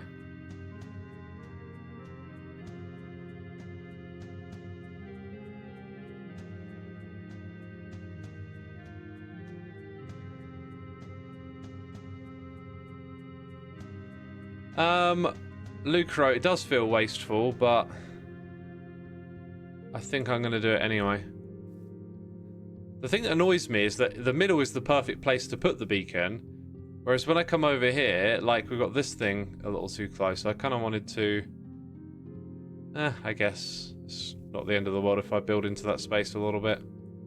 It's going to get torn down. Alright, so we'll go...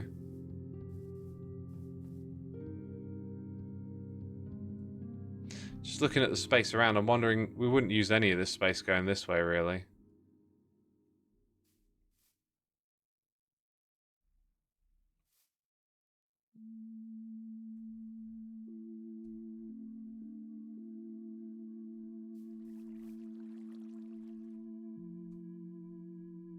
Well, it doesn't really matter. We'll easily cover it now, so I think I'm going to go... What was the number we set? Like 720?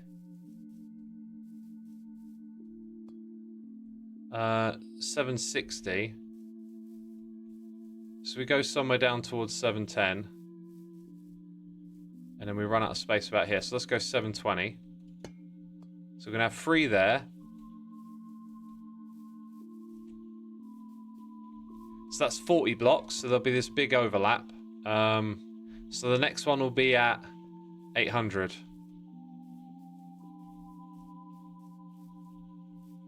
So about here. That's where our beacons are going to go.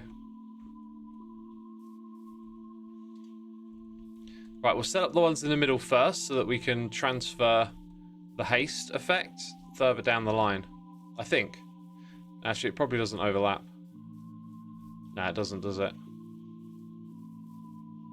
If they were closer together, they might.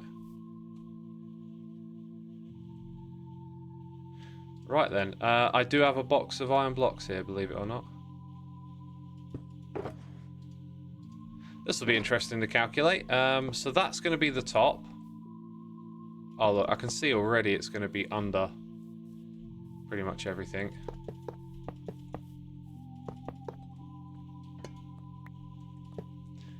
So then you're going to have like that there. Then at this level. Then at that level.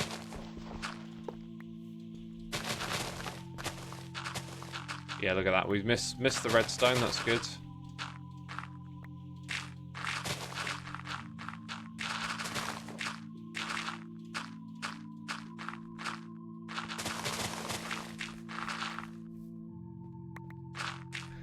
You just joined. Have I recovered from Phasmo? I have indeed recovered from Phasmo.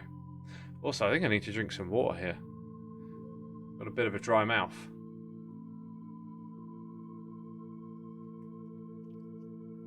Maddie says, why not build it further down? That space might be required for some redstone. What redstone? I mean, if I build it further down, the space there might be required for redstone, right? That's a bit kind of... could be required for anything. I was just thinking, like, where are the observers at this point? Because I did want to build, like, an observer lane. And they'd be well and truly under it. Why has that popped up? be well and truly out of the way.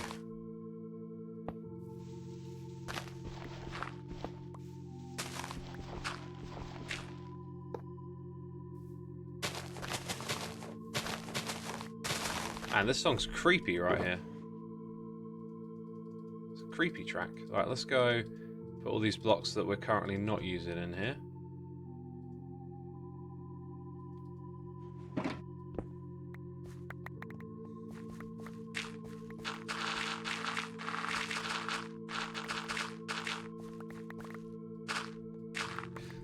Start digging out all of this. Right. Still in the queue for my tickets. I don't think I'm getting any today. Or ever. Okay, so then we got... Yeah, now we have to start tearing into this, which is a bit unfortunate. Well, I'm going to tear it all down. For some reason, that doesn't seem to compute while it's still here.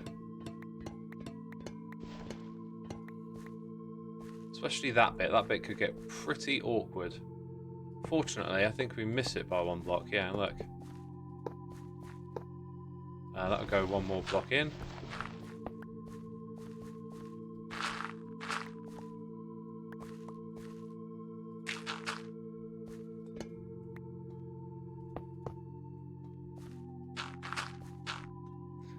Okay then.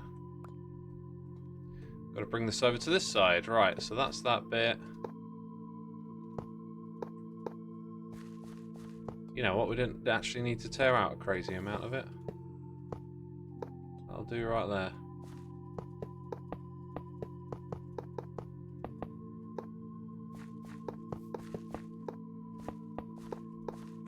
Wait, why is it getting torn down? Have I missed something, says Feisty Symphony?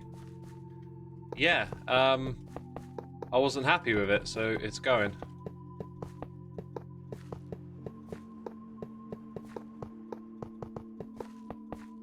It's going. It's getting torn down. Possibly today. In fact, probably definitely today. Because at some point I'm going to start working on my episode, and that'll be one of the first things I do. Is tear down that half so I can rebuild it.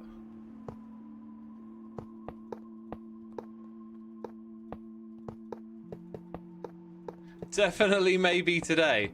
I wasn't trying to make an Oasis pun, but apparently I did. You know, you just got to roll with it sometimes, right? Very clever. Not really. Trying to think of some other ones, but no, my brain's too slow for that. Right, so we should be able to put some beacons here. Except they're over there.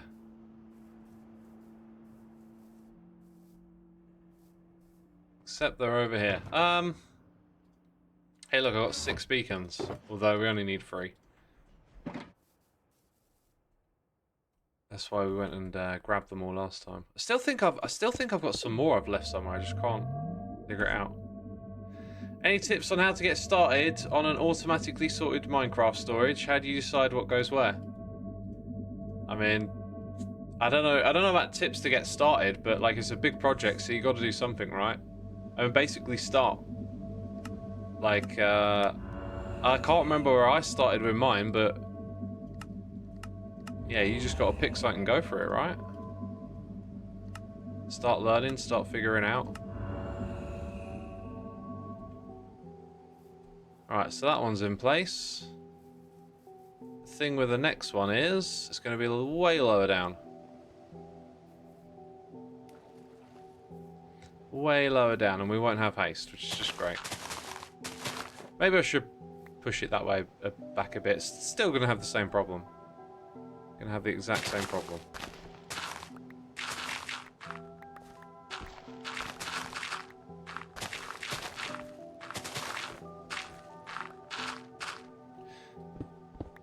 Okay then, so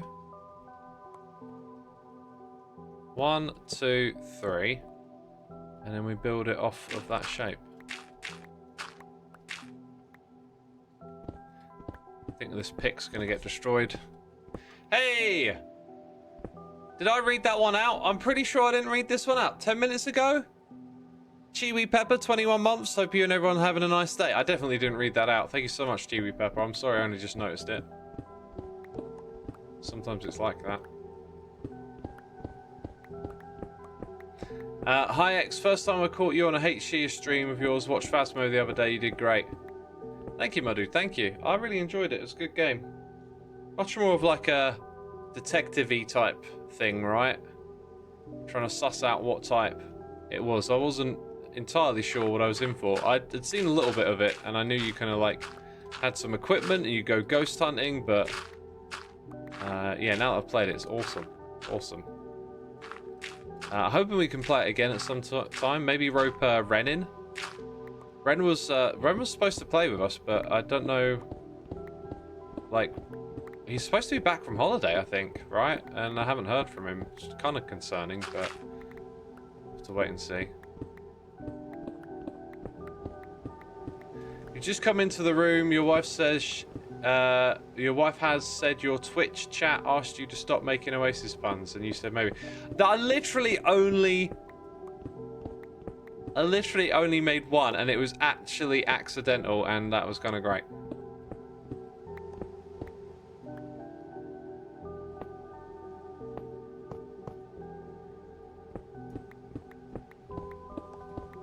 You spot a name tag, says Lucro. Yeah, it's over there.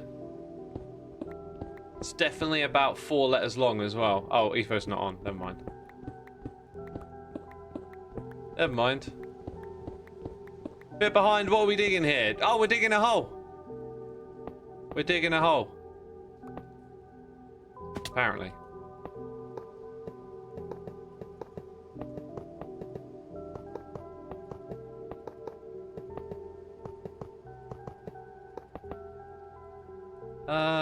What's going on? 1, 2, 3. Yeah, that's the whole area around the 3 in the middle. Yeah. Beacons are big, yo. So then 1 at this site, then down at this site here. Oh, we're actually kind of close to that. Not that it really matters.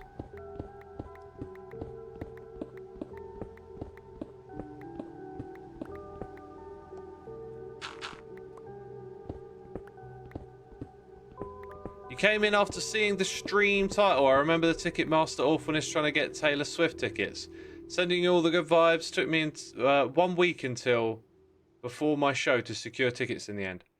How does that work out? Like a whole week before the show?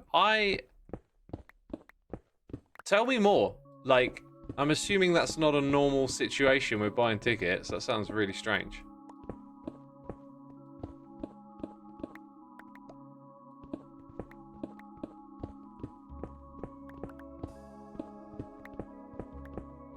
Okay. I think that's the whole shape. So like 1, 2, 3 Thor, 1, 2, 3, 2, 1. I remember doing this a while ago and really screwing it up. I think I was trying to talk about game design and stuff at the same time, so. Yeah, and then 1, 2, 3. And then over here. Yeah, it's all good, it's all good. They released some last-minute tickets after the stage was set up. They figured out there was room in the venue for a few more, so they released a few more restricted view ones. We got so lucky in the day of the draw to access them. I had to travel to another country too. Ah, I see. Just some last-minute tickets.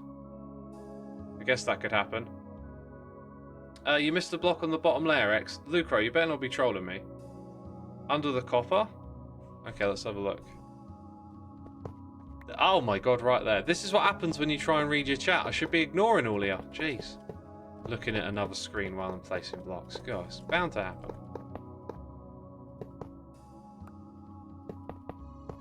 Okay.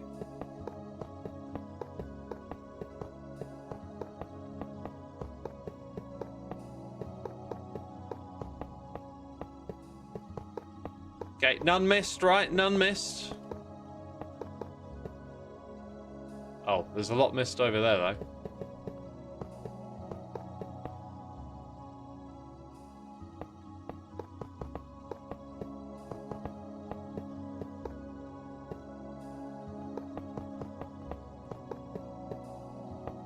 Okay. Time for some beacons. Oh yeah, they're back at the beginning. Let's go grab them.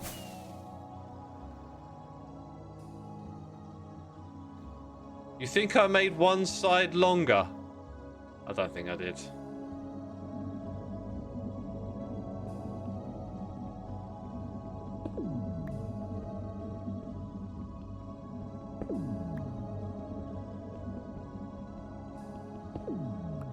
You had been trying to get them since the day the first tickets released. Hours and hours of waiting in the Ticketmaster queue.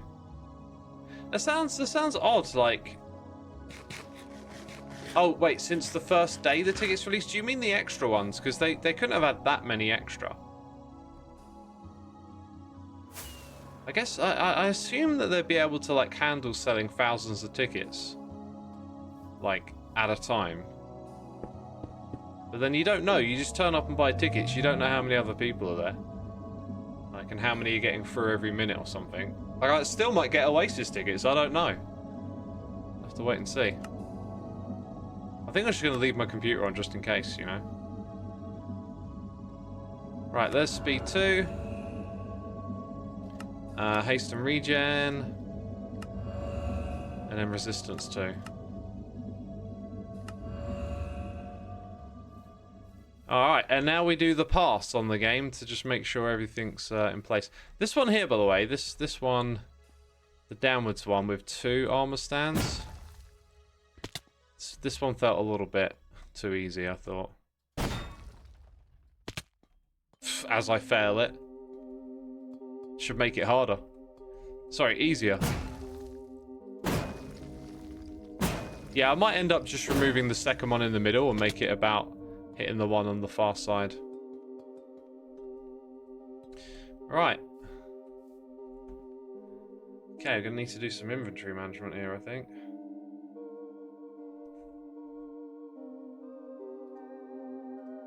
Okay.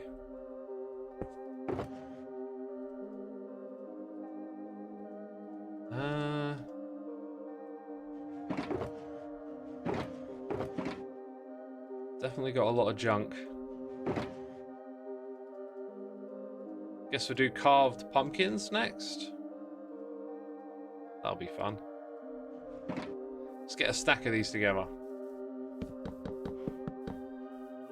You thought all the tracks would be identical? Yeah, they will be. They're a race, so they gotta be. No, the first tickets ever, they had a few batches of release where we tried to get them, kept selling out, and then putting new ones out. We could see Ticketmaster crash and kept losing our place in the queue. I think they kind of made it better now. There's still an awful way to get about it. Yeah, well, I guess, you know, you're going to have... it. Like, how's a good way to do it? Because you're going to have a certain amount of tickets and a high demand. And, like, the way... yeah, but the way they used to do it in the past was you used to ring in and buy tickets over the phone. And I imagine the phone lines probably used to crash, right? Like...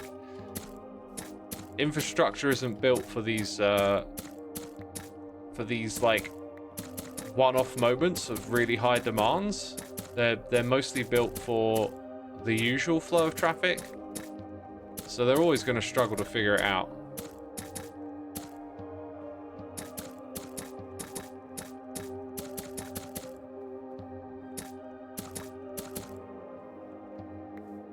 Try to get tickets in the pre-sale. Yeah, the pre-sale stuff's so confusing. Like, you have a sale and then you have a pre-sale, and it's like, why not just have it come online at one time? Oh, that's the other thing. Yeah, if I do get the opportunity to get a ticket, it's going to be like the worst option, isn't it? Like, seating in the nosebleed area.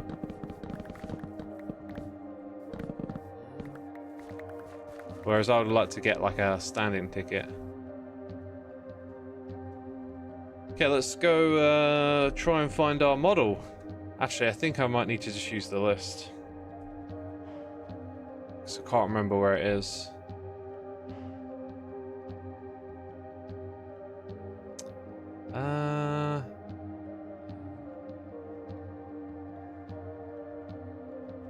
Wish there was a better way to look at this.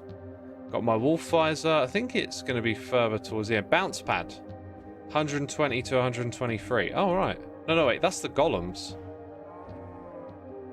119.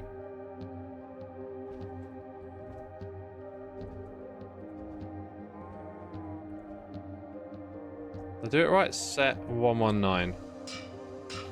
There it is. I might change the color of that still. I was thinking maybe I could have two models.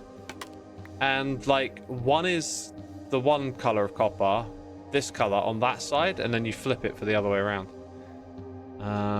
Hopefully Kralis is going to sleep. Alright, so the first one you got free. They need to have no base plates. Although they kind of look cool with base plates, but we'll...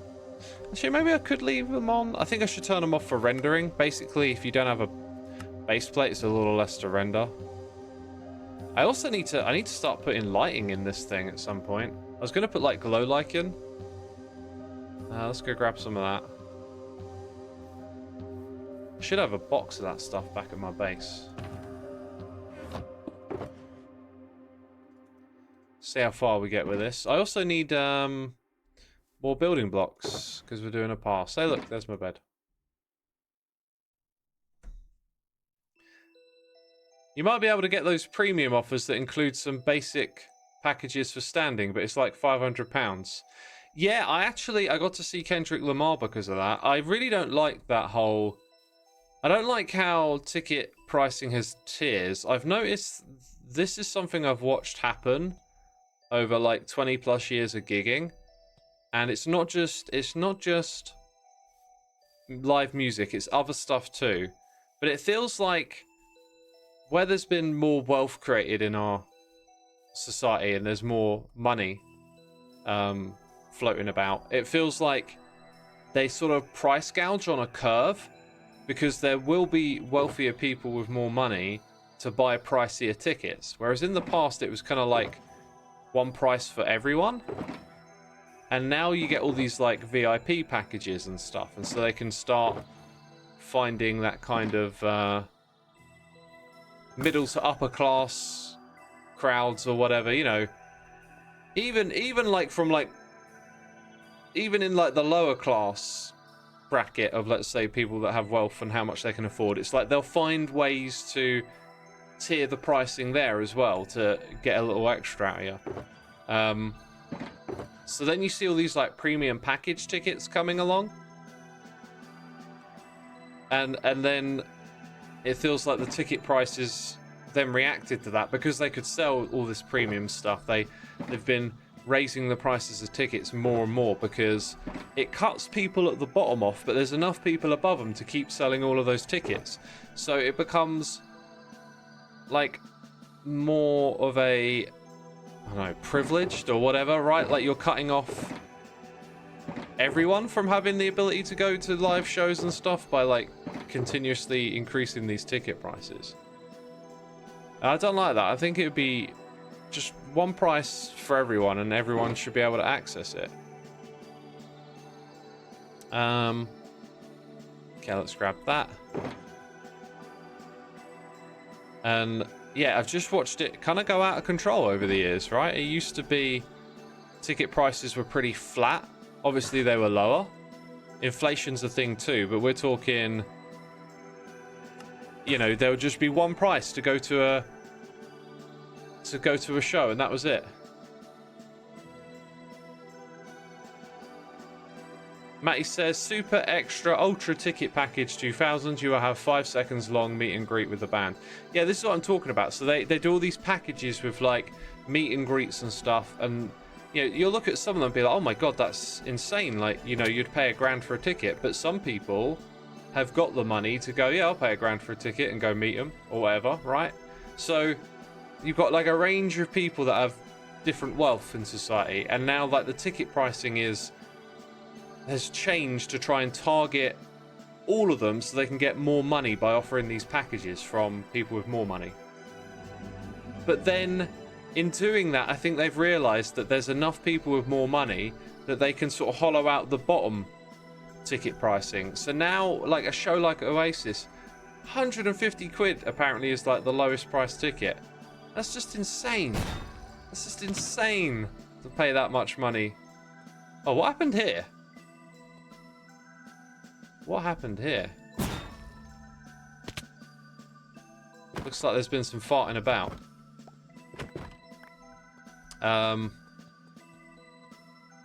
Yeah, we're like down an armor stand. I need to go grab some more. And I forgot to place these because I was distracted. I think this will go in the first area. Just put them in the corners. So there's some sort of lighting. General admin was flat. Nosebleed so high up was flat now. Even the 25 backseat tickets are ridiculous. I mean, $25 for a seat doesn't sound too bad. I guess it depends what sort of event you're talking about. Also, as prices get higher, the public becomes elitist. It's something I experienced at Metallica's show. Don't know what you mean by that.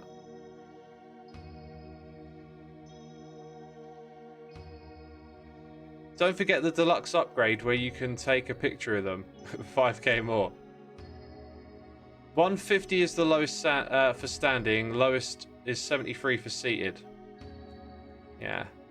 It's bonkers. And there's a huge monopoly problem with Ticketmaster, especially with them owning reselling as well. They have all the contracts with the big arenas. So if you want to go outside of Ticketmaster to do a show, you can only do small gigs, right? This is why, like, is it Taylor Swift had like a load of, you know, anger, I guess, general anger aimed at her for the ticket prices. But what's not realized is that the price gouging is happening at Ticketmaster. Because if Taylor Swift goes, screw you, Ticketmaster, I don't want to charge my fans that much, where's she gonna go play? She can't play at any big arena because they're all under contract with Ticketmaster, right? So what?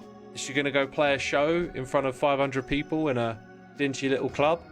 Like, it would be, the logistics would be insane. How would you tell people you're playing there? Because if people couldn't get tickets, they go, well, I'm just going to go down to that little pub club venue and see if I can get in. Or, you know, when you're that big, you'll have people that just want to catch a glimpse of you or whatever. And, man, I cannot multitask. Why am I back here? More arm. Oh my god, I'm just looking for more armor stands, aren't I? There you go. That's all I needed. So yeah. Why have some of these got base plates? I don't get it. What happened there? So Ticketmaster have this monopoly, and so if you want to play the big arenas, you have to work with them, and they're going to do their price gouging and charge insane prices for tickets. That's the way it works. You can be so famous, but it won't get you around exclusivity deals that arenas have already signed. Yeah, that's it. They got the exclusivity deals. Yeah, and I'm really sorry to see it, but rock stars have become the worst. Maybe they always were. Now when the rock is not as mainstream as it used to be and everyone is on the ropes, seems like all the bands have just forgot there is more to music than money generation. I find it much more enjoyable to support new, smaller bands that do it purely for the love of music. Yeah, that's one of those perspectives that's like, you have to project that. Like, because no big rock star's going to come out and be like, hey, I'm doing it all for the money, right? And money's not the only factor. Like, getting on stage and playing your music that you obviously like making in front of loads of people is like one heck of an experience. So I don't buy into that kind of like assuming that people on the stage are terrible because they make a lot of money doing what they do. And also, I don't know why that would be exclusive to rock stars. Like, why is that the view of them when rap is very flashy and showy with the amount of money involved? Like, it's, you know, a kind of thing to show off how much money you're making when you're rapping, right? So, like, if someone wants to do that, why not? Why shouldn't they? If if you're entertained and they're making money and that's what they want to do, I think you'll find that it's a mixture of multiple things. It's like, of course you want to get on stage and make music for a living and play it for a living, but if you can make a lot of money at the same time, like, why wouldn't you? You saw a puddle of mud and saliva at a local pub for $15 because the pub was willing to pay the price. Korn and Metallica played 5 minutes down the road in their prime. Okay, I'm assuming you're right on Ticketmaster. I'm pretty sure I'm well informed on how that works. So, yeah, so like local... Okay, so like small local bands, right? Like, why do they not charge loads? Because no one's going to pay loads to see small local bands, right? And as you get bigger and you attract more people inside that demographic, there will be more people that can afford to pay different pricing, right? I'm not saying it's like fair, right, or wrong. I'm just saying this is kind of like how it works. Do you know, I think I might put the glow lichen under the armor stands. I think that might help like disguise it a little bit.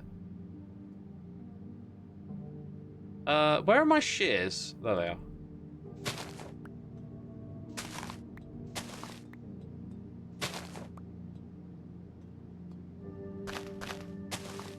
Yeah, that's way better. That is the way to do it. Okay, there was another thing I wanted to do along the way too, which was to change the sort of setup with the stairs on the edge, just so it looks, yeah, that looks really clean now. Okay, so then here we will put a lot of glow lichen in, but it'll be the perfect place to put it. That works really well. I think the entire way the monetization of music changed hasn't helped. Probably a lot more income reliant from live shows now. Definitely. I mean, it's all changed. It's hard to... I think it's hard to say what's better or not, because we live with so much more music now. There's so much more diversity. Or, I don't know, no, maybe not diversity is the right term, because that's relating to, like, styles and sounds of music, but there's so much more accessibility, and it's easier to create, it's easier to consume, there's more people participating than ever. The distribution of the money within that may be questionable, but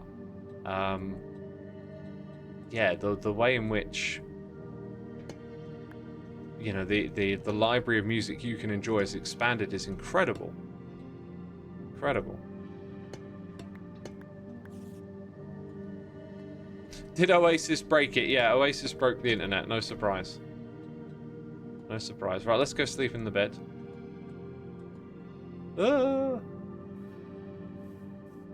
I'm not informed on Ticketmaster and how it works. Never looked past the price tag. Lol. At least I'm honest. Hey, Icepick, I wish more of us could do that. Just when you don't know, like, don't be afraid to, like, say, I don't know. I think a lot of people, like, feel a bit pressured into having an opinion sometimes. So you tend to just lean in the direction of something you heard or whatever, right? Like, so what I know about Ticketmaster is that they have exclusivity deals with venues, which allows them to dictate the prices. And they dictate this against the favor of the artists as well. I bet you some artists out there probably ain't too bothered by high ticket prices, but others are, and they don't really have much they can do about it, because then Ticketmaster will say, well, you know, go organize your own tour. And then it's like, okay, now you can't play in all the big venues because they've got these exclusivity deals with Ticketmaster. Ticketmaster also own the reselling market. Like, they somehow managed to, yeah, build in reselling into their system. So, like, they now take a huge cut on people that do the reselling as well. It's kind of lame. Kind of lame. And there's no alternatives, right? Like, there's very little alternatives to Ticketmaster. I think even if you're thinking, oh, yeah, but I use C tickets or this other ticket thing, I think you'll find they're just owned by Ticketmaster. Like, they own all the competition. Didn't Kid Rock fight against it for fans for like 6 years ago, says Icepick? Probably. Pearl Jam was another one that tried it. You never used to be able to see Pearl Jam at a big show, and I think eventually they just kind of gave in, and now you can get their stuff on Ticketmaster. Get their tickets even. yeah, a few have tried to fight it, but it's like so difficult. So difficult.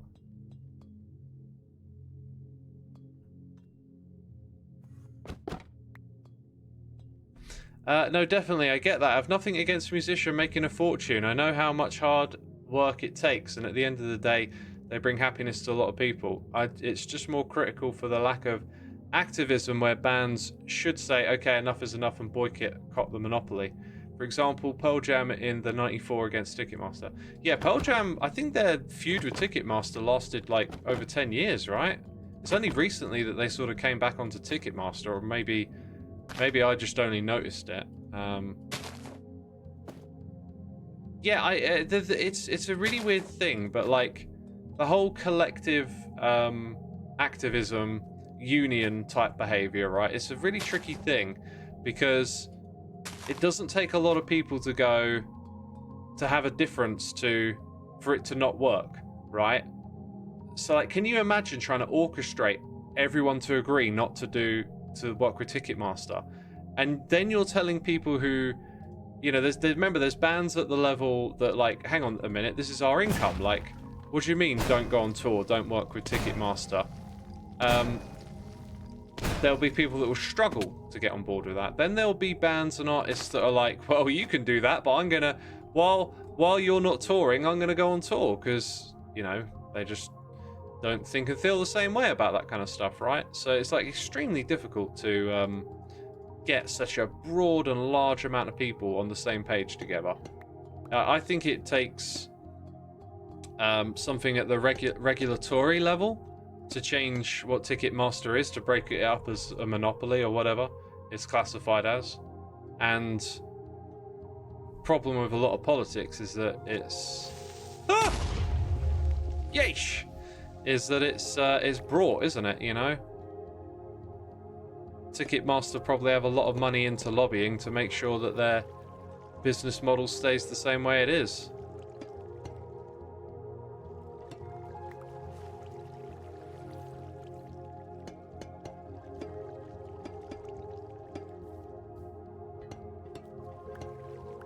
Okay, don't really need this water here anymore, do we?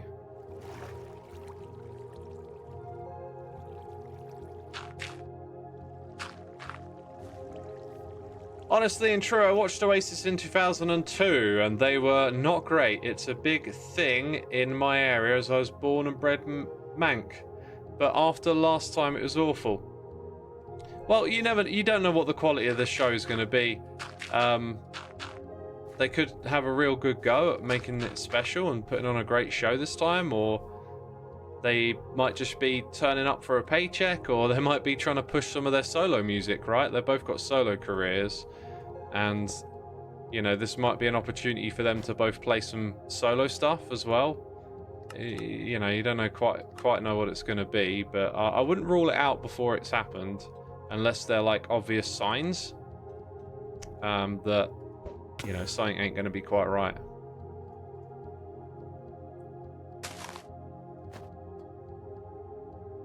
Okay, let's boop and bop. Woo! So much fun. Ah, here's the thing. What way should that be facing? I think I should turn it. And there is a thing for that. There we go. Let's boop and bop. Woo! Ah, what? Okay. Just need to do that. That's good enough. Oh, dang it. Oh, dang it. Should be easier to hit with this big, obnoxious thing on it now, right? Ah, click too soon. Oh, do you know what? On the haste 1, haste 2 thing, it kind of looked to me like this thing ain't fully recharged when I hit that.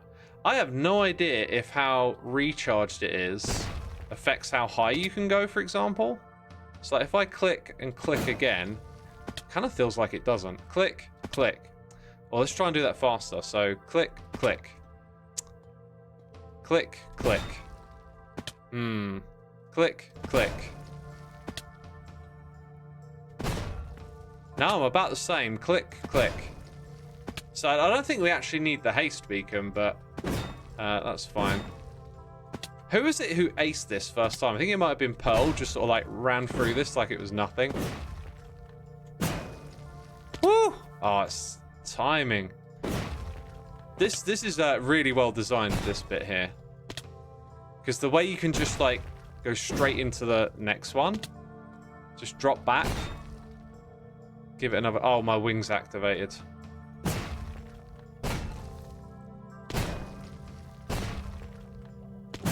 Whew. Okay. Looking good. Still got to do some building here. Fill in some blocks or something. But then you go down to the next bit. Oh, I hit it. Nice. That's all we're going to have there. Ah, we've got to do signs, haven't we? We've got to replace signs. Don't let me forget. We've got to do the signs. And then fill in a few blocks here.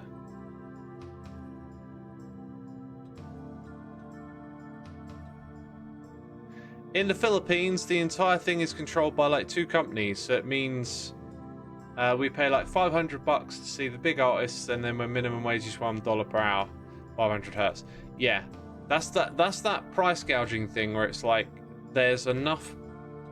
Like there are people that will be able to afford that, and so like you cut off certain people from having access to it. It's really sad. I don't like it at all.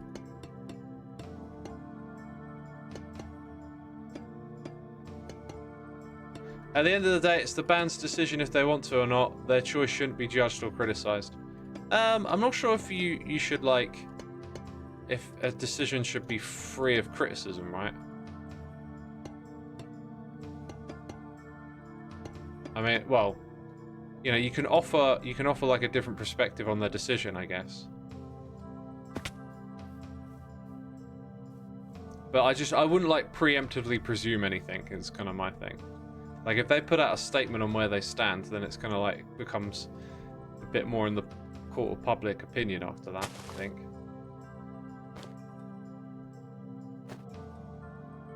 But I'm very like non-judgy. Like, I think judgment is more final. I prefer like a discussion. I think, you know, if some band puts out like a statement about how they feel, it's like, okay, and like and here's what I think. You know, like as if it were a back and forth, and then people can like, you know, expand horizons, maybe change their mind on some things or whatever. But, you know, something a little more civil, I guess, is what I'm drawn to. Went to a concert in June and didn't buy it with Ticketmaster, but some tickets were being sold by them, so the prices were sky high, like $150. Who did you buy with then? I'm guessing like it's very strange to buy stuff outside of Ticketmaster, right? By the way, I'm like 15% along in this queue. I'm literally leaving it open out of amusement now. There's no hope of getting a ticket. Should have turned up way earlier.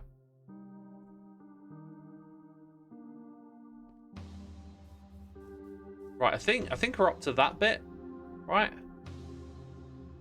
Another thing I'd like to do is clean up some of these pillars and stuff that I've left behind. These don't really need to be here.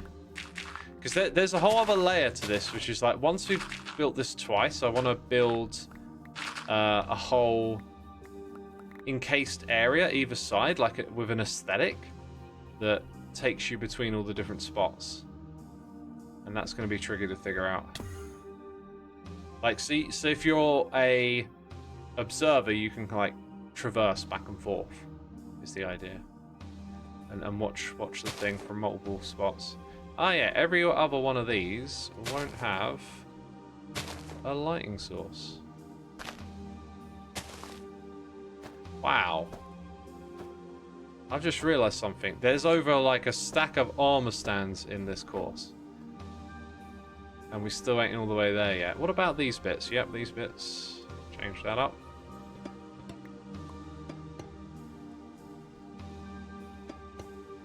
That's good. Here I think he wanted slabby jabs.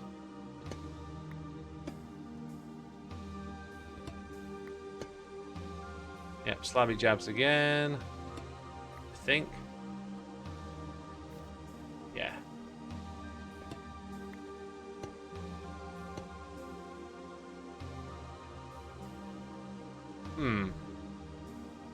Actually, wouldn't it be like that?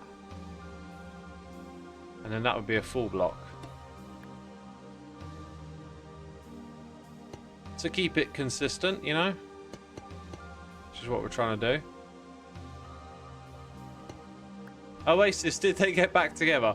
I don't know. I don't know if you'd actually say they got back together, but they're doing shows. Are they calling it like a reunion show? I think that's what they've been calling it. But I don't think they're probably not gonna write new music together. That I think you could be certain of.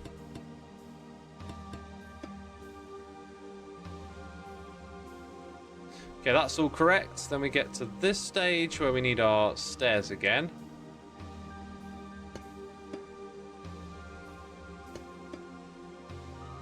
Okay, and then yeah, stairs there.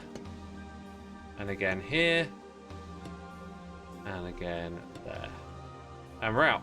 Need to go get some more. No, we're not. We good, we good. We good, homie. We good, homie. Put on our lighting as well.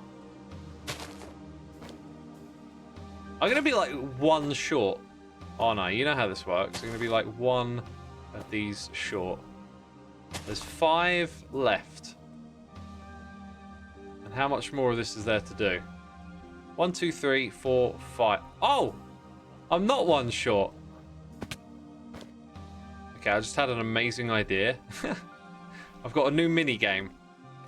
Check it out. Well, this one's easy. I'll do that now. But I gotta go. Scroll. Oh! Pro! Absolute pro. It's the scroll wheel bit I don't like. Scroll. Oh! The skills are unreal. Okay, one more to go. What are you bouncing? This is so cool. It is. It's unbelievably cool. Woo! I could do this all day. Like a paper mache. Don't know why I thought of that rhyme.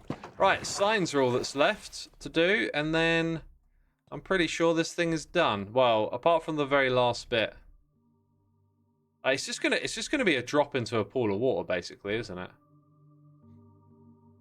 That'll involve a lot of these copper blocks. So it'll be like a 1, 2, 3, and then this is the exit. There won't be that in the way.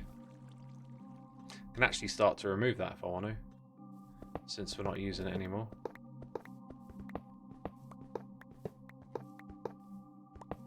Hey X, got a fun rant for you. In the growth of a human, X was your response to the Mr. Beast comment. Sorry, EX was your response? I do not follow. I do not follow. I did comment though on Mr. Beast like a stream or 2 ago. For me, it just strikes me as like this needs to be dealt through a legal system and not through a court of public opinion. Like once, because there's some wild accusations going around of like abusing what was it, like calling it war crimes. Now this young person who's making these videos against them, I'm not gonna like, I don't want to sound rude or mean or anything like that, but they don't strike me as being well versed on things like what are war crimes. Like it's easy to think you know that stuff, but if you've paid enough attention to like watching how legal stuff is actually done, maybe you'll learn it's like really quite complicated. You can go watch like someone like Legal Eagle on YouTube, right? Now I think the proper takeaway from a Legal Eagle video is like, this is entertainment about law, and you should You should come away from this not feeling like you're now a legal expert like he is. You should come away from it feeling this stuff is crazy complicated, right? I think that it's easy to like watch experts talk about stuff and then feel like you are one yourself. That's easy. I think you know, you want to watch someone like Legal, feel like you're informed, but like know that, hang on, this legal stuff is super difficult and tricky for like the average person. So if you watch him, for example, talk about some of the Mr. Beast stuff, to me it's like, it's really clear that this is, you know, there's a lot of stuff being brought up and it's going to have to go through due process. Oh, are you telling me that I'm that low on a Cha-Cha?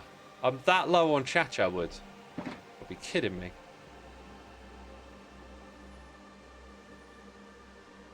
Easy to regurgitate, not too easy to really understand. Pastel, 100% with you. In the case of the legal stuff, I also think it's super tricky to regurgitate, for me personally. But yeah, I get your point 100%. Like, just generally with, you know, having access to information online. Like, there's a quote out there about, like, if you truly understand something, you'll be able to teach it to someone else. So, like, imagine trying to teach someone all that legal stuff you just heard in 30 minutes in a Legal Eagle video. It's like, nah, you ain't gonna do that. Not properly, anyway. How's the ticket going? Still in a queue? Still in a queue. That's my fate, I think. Should have tried to get on it earlier. Wow, I need to farm more of this stuff, don't I? Clearly. Okay. I always mean to do like a top-up day where I like go around and make sure everything's good, especially in my ender chest, but then I never do it because I always feel like unless I need to go do that thing, I don't want to like end up at the end of the season with like a full box of glow lichen that I never used. Just feels wasteful. Oh, is that? I just remembered I was supposed to be looking out for a delivery and I just heard like a bang or something and thought it might be something.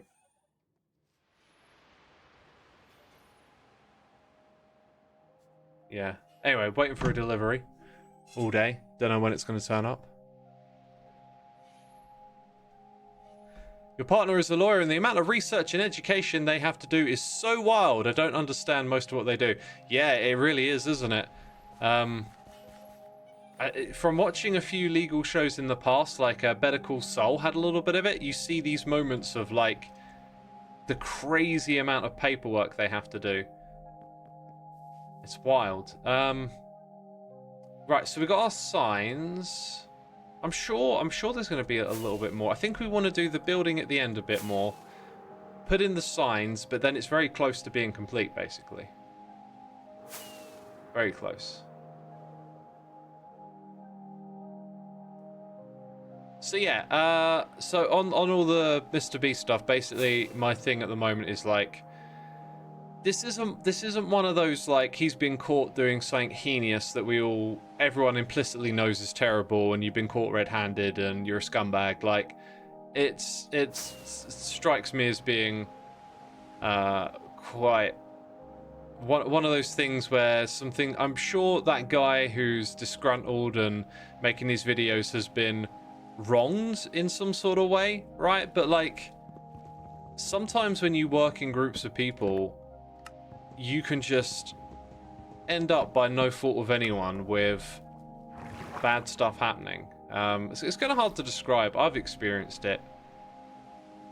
No working relationship with other people is ever perfectly unilateral or I don't know, equal. And then sometimes it, you know, trying to organize doing these crazy videos and stuff, it can end up with some people getting a bad end of a stick, but like might not mean someone intended for them to get that, right? What I meant was with the growth as someone takes from life, kind of like you thought you were right in your 20s compared to that you thought in your 30s. The example was the response video. Still not quite with you. Elaborate a little, or be more specific. Not quite sure what you mean, but yeah. The other thing is like, yeah, Mr. Beast has also been, you know, grown up. So if you found out he did some stuff that wasn't quite right years ago when he was much younger, you can kind of sort of see it as well. You know, you were younger then, you've learned now. There's an element of that.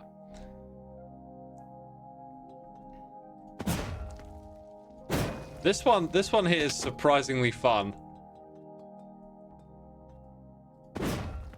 Woo! Ah, you don't want to turn that way first. Dang it! Dang it! Oh, wait, I did it wrong.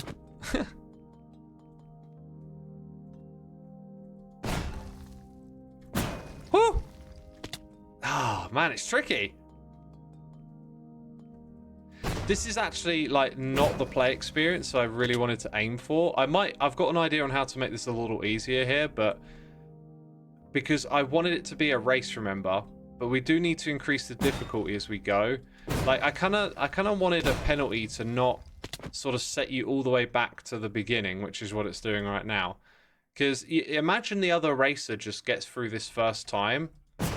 Then you come here and you're failing it multiple times. Actually, I'm not sure why I'm failing it right now. I feel like my clicking is good, but it's just not quite connecting. Whew. Ah.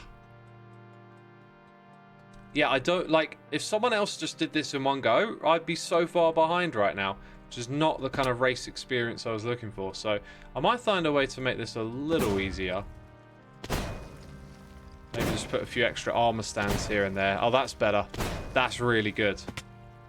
And you come to this bit. Whew. Oh, no, that was a poor... I hit it way too late.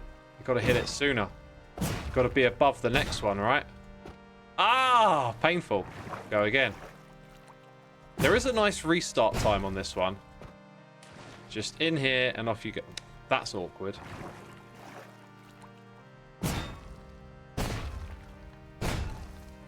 Oh. Ah.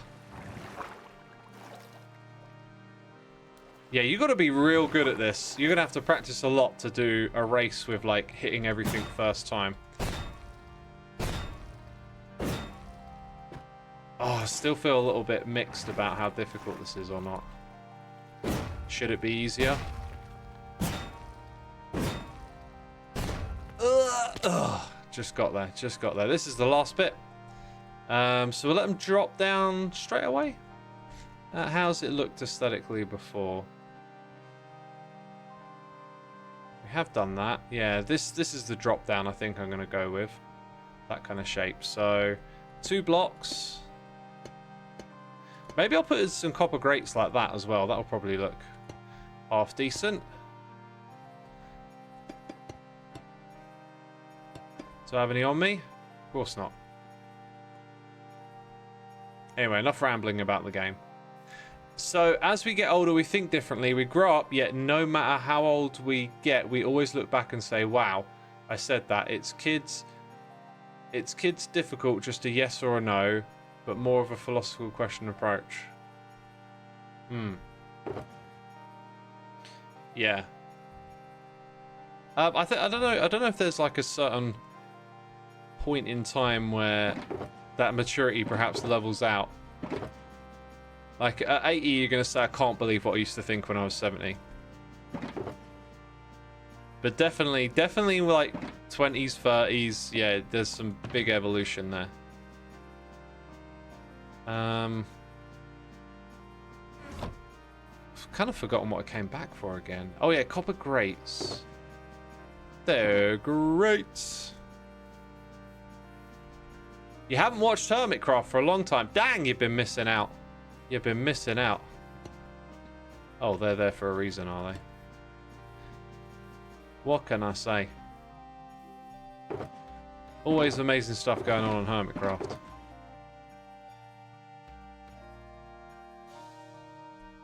I mean, imagine missing Decked Out too. Whew. That's wild.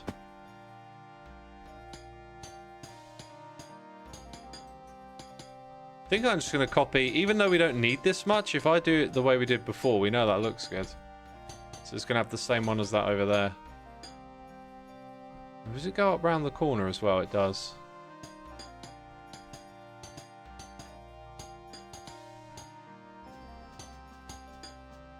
Yeah, that'll do. That'll do. Okay, so the drop is like these blocks.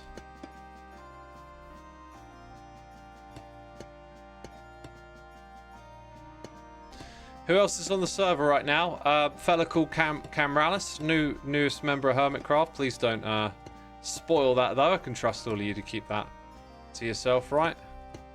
No affiliation with Corrales. Just Corrales just happened to log in. Don't know what's up with that.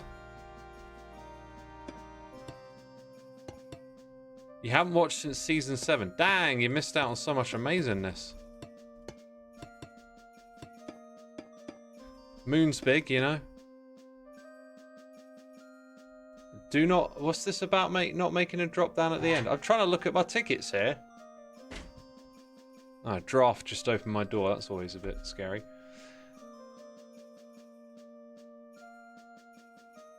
Okay. I see your point. I see your point. It's more rewarding to... But then, like, where do you go from here? You know? Like, players ain't gonna have wings on them, are they? Maybe we'll put a button and it'll open a trapdoor. I mean, they can turn around and look at everything else.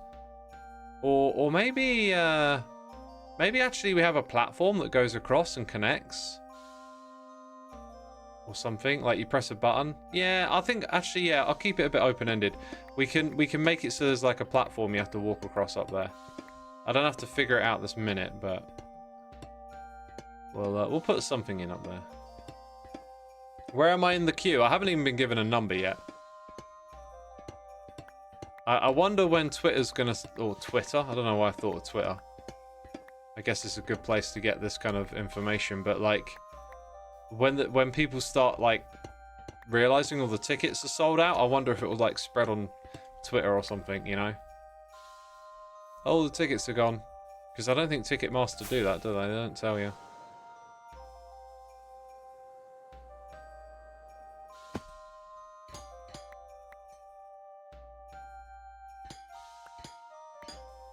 My interest in things fluctuates too much to be constantly into stuff. I was last properly into Hermitcraft like this time last year. Hopefully the current interest lasts a while. Yeah, I mean...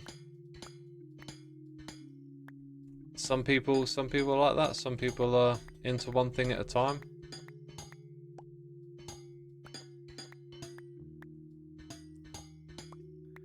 Am I in the queue to get tickets on the website? Yes.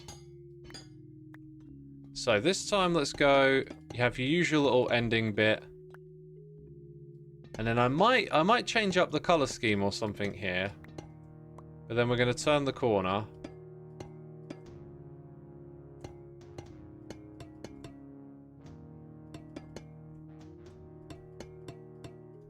This is going to turn it into like a really big, obnoxious thing as well. Not sure. I'm going to have to take a phone call quickly, peeps.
Right, I'm back.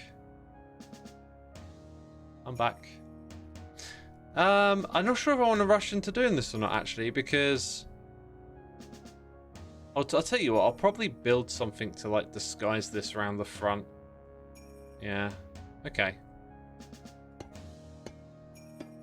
And I won't build too much of it. We'll just have enough here to sort of like make the point. But yeah, some sort of like walk to the winner's podium or whatever. Maybe a bit of redstone tucked away in there. That bit I'm not too sure, but that'll all probably come later on. That'll be like another layer of polish, I guess.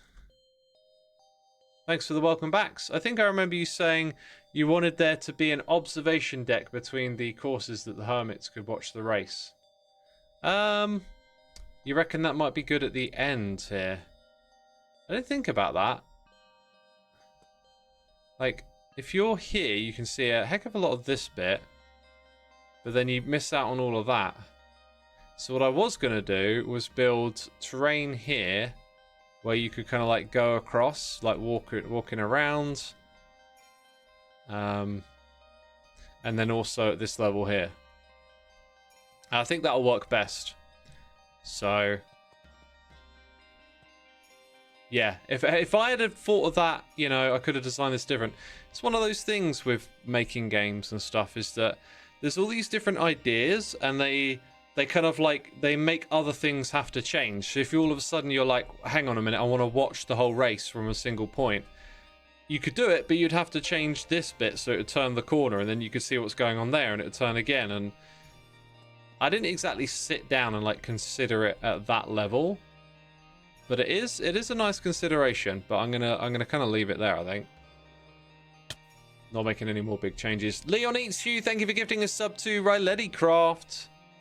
Very much appreciated. Thank you for gifting yet another sub. We've had a lot of gifted subs today, so thank you so much for your generosity, people, as always. Right, this can go. This is just something I left on the street out the front here. Oh, and our ideas bit. Okay, so we explored all of that. Skulk sensor, I remember being a particularly interesting idea. I just can't remember how we were going to use it. Artwork in walls. I think that's like my banners idea. Yeah, we don't need these notes anymore. We've come to a good conclusion with this. But yeah, the banners on the wall thing, that I will maybe have a stab at today. Like some final aesthetics of the thing.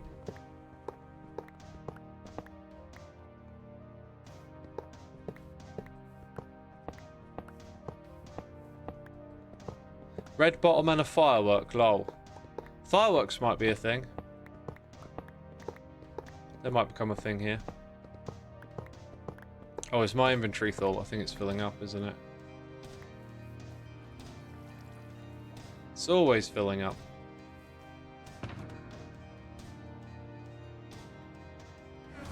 Okay, redstone. We've got some of those bits and bobs now.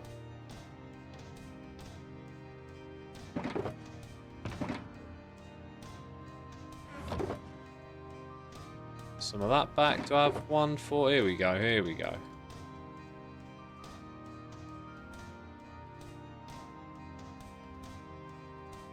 That can all get sorted out somewhere else at a later point in time. Okay, I need to fill these up.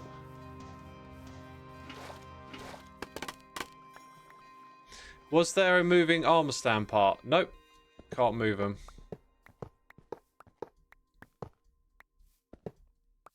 I suggested earlier a skulk sensor activated a trapdoor at the end for a final surprise. Oh, right. Could do that, yeah. Detect the player arriving and make the ending bit kind of automated. Could do that.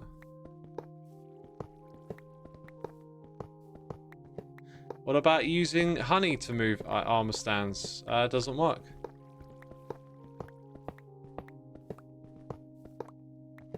Doesn't work.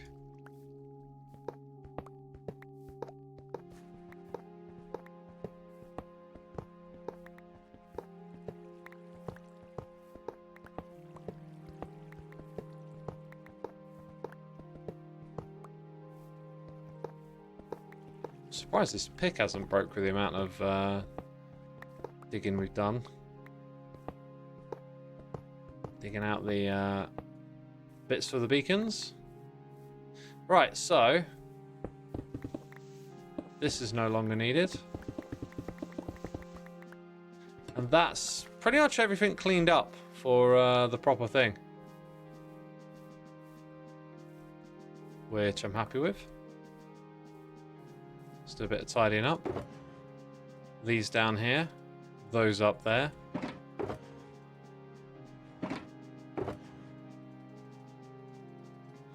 Gonna have to do some major sorting out after this project, right.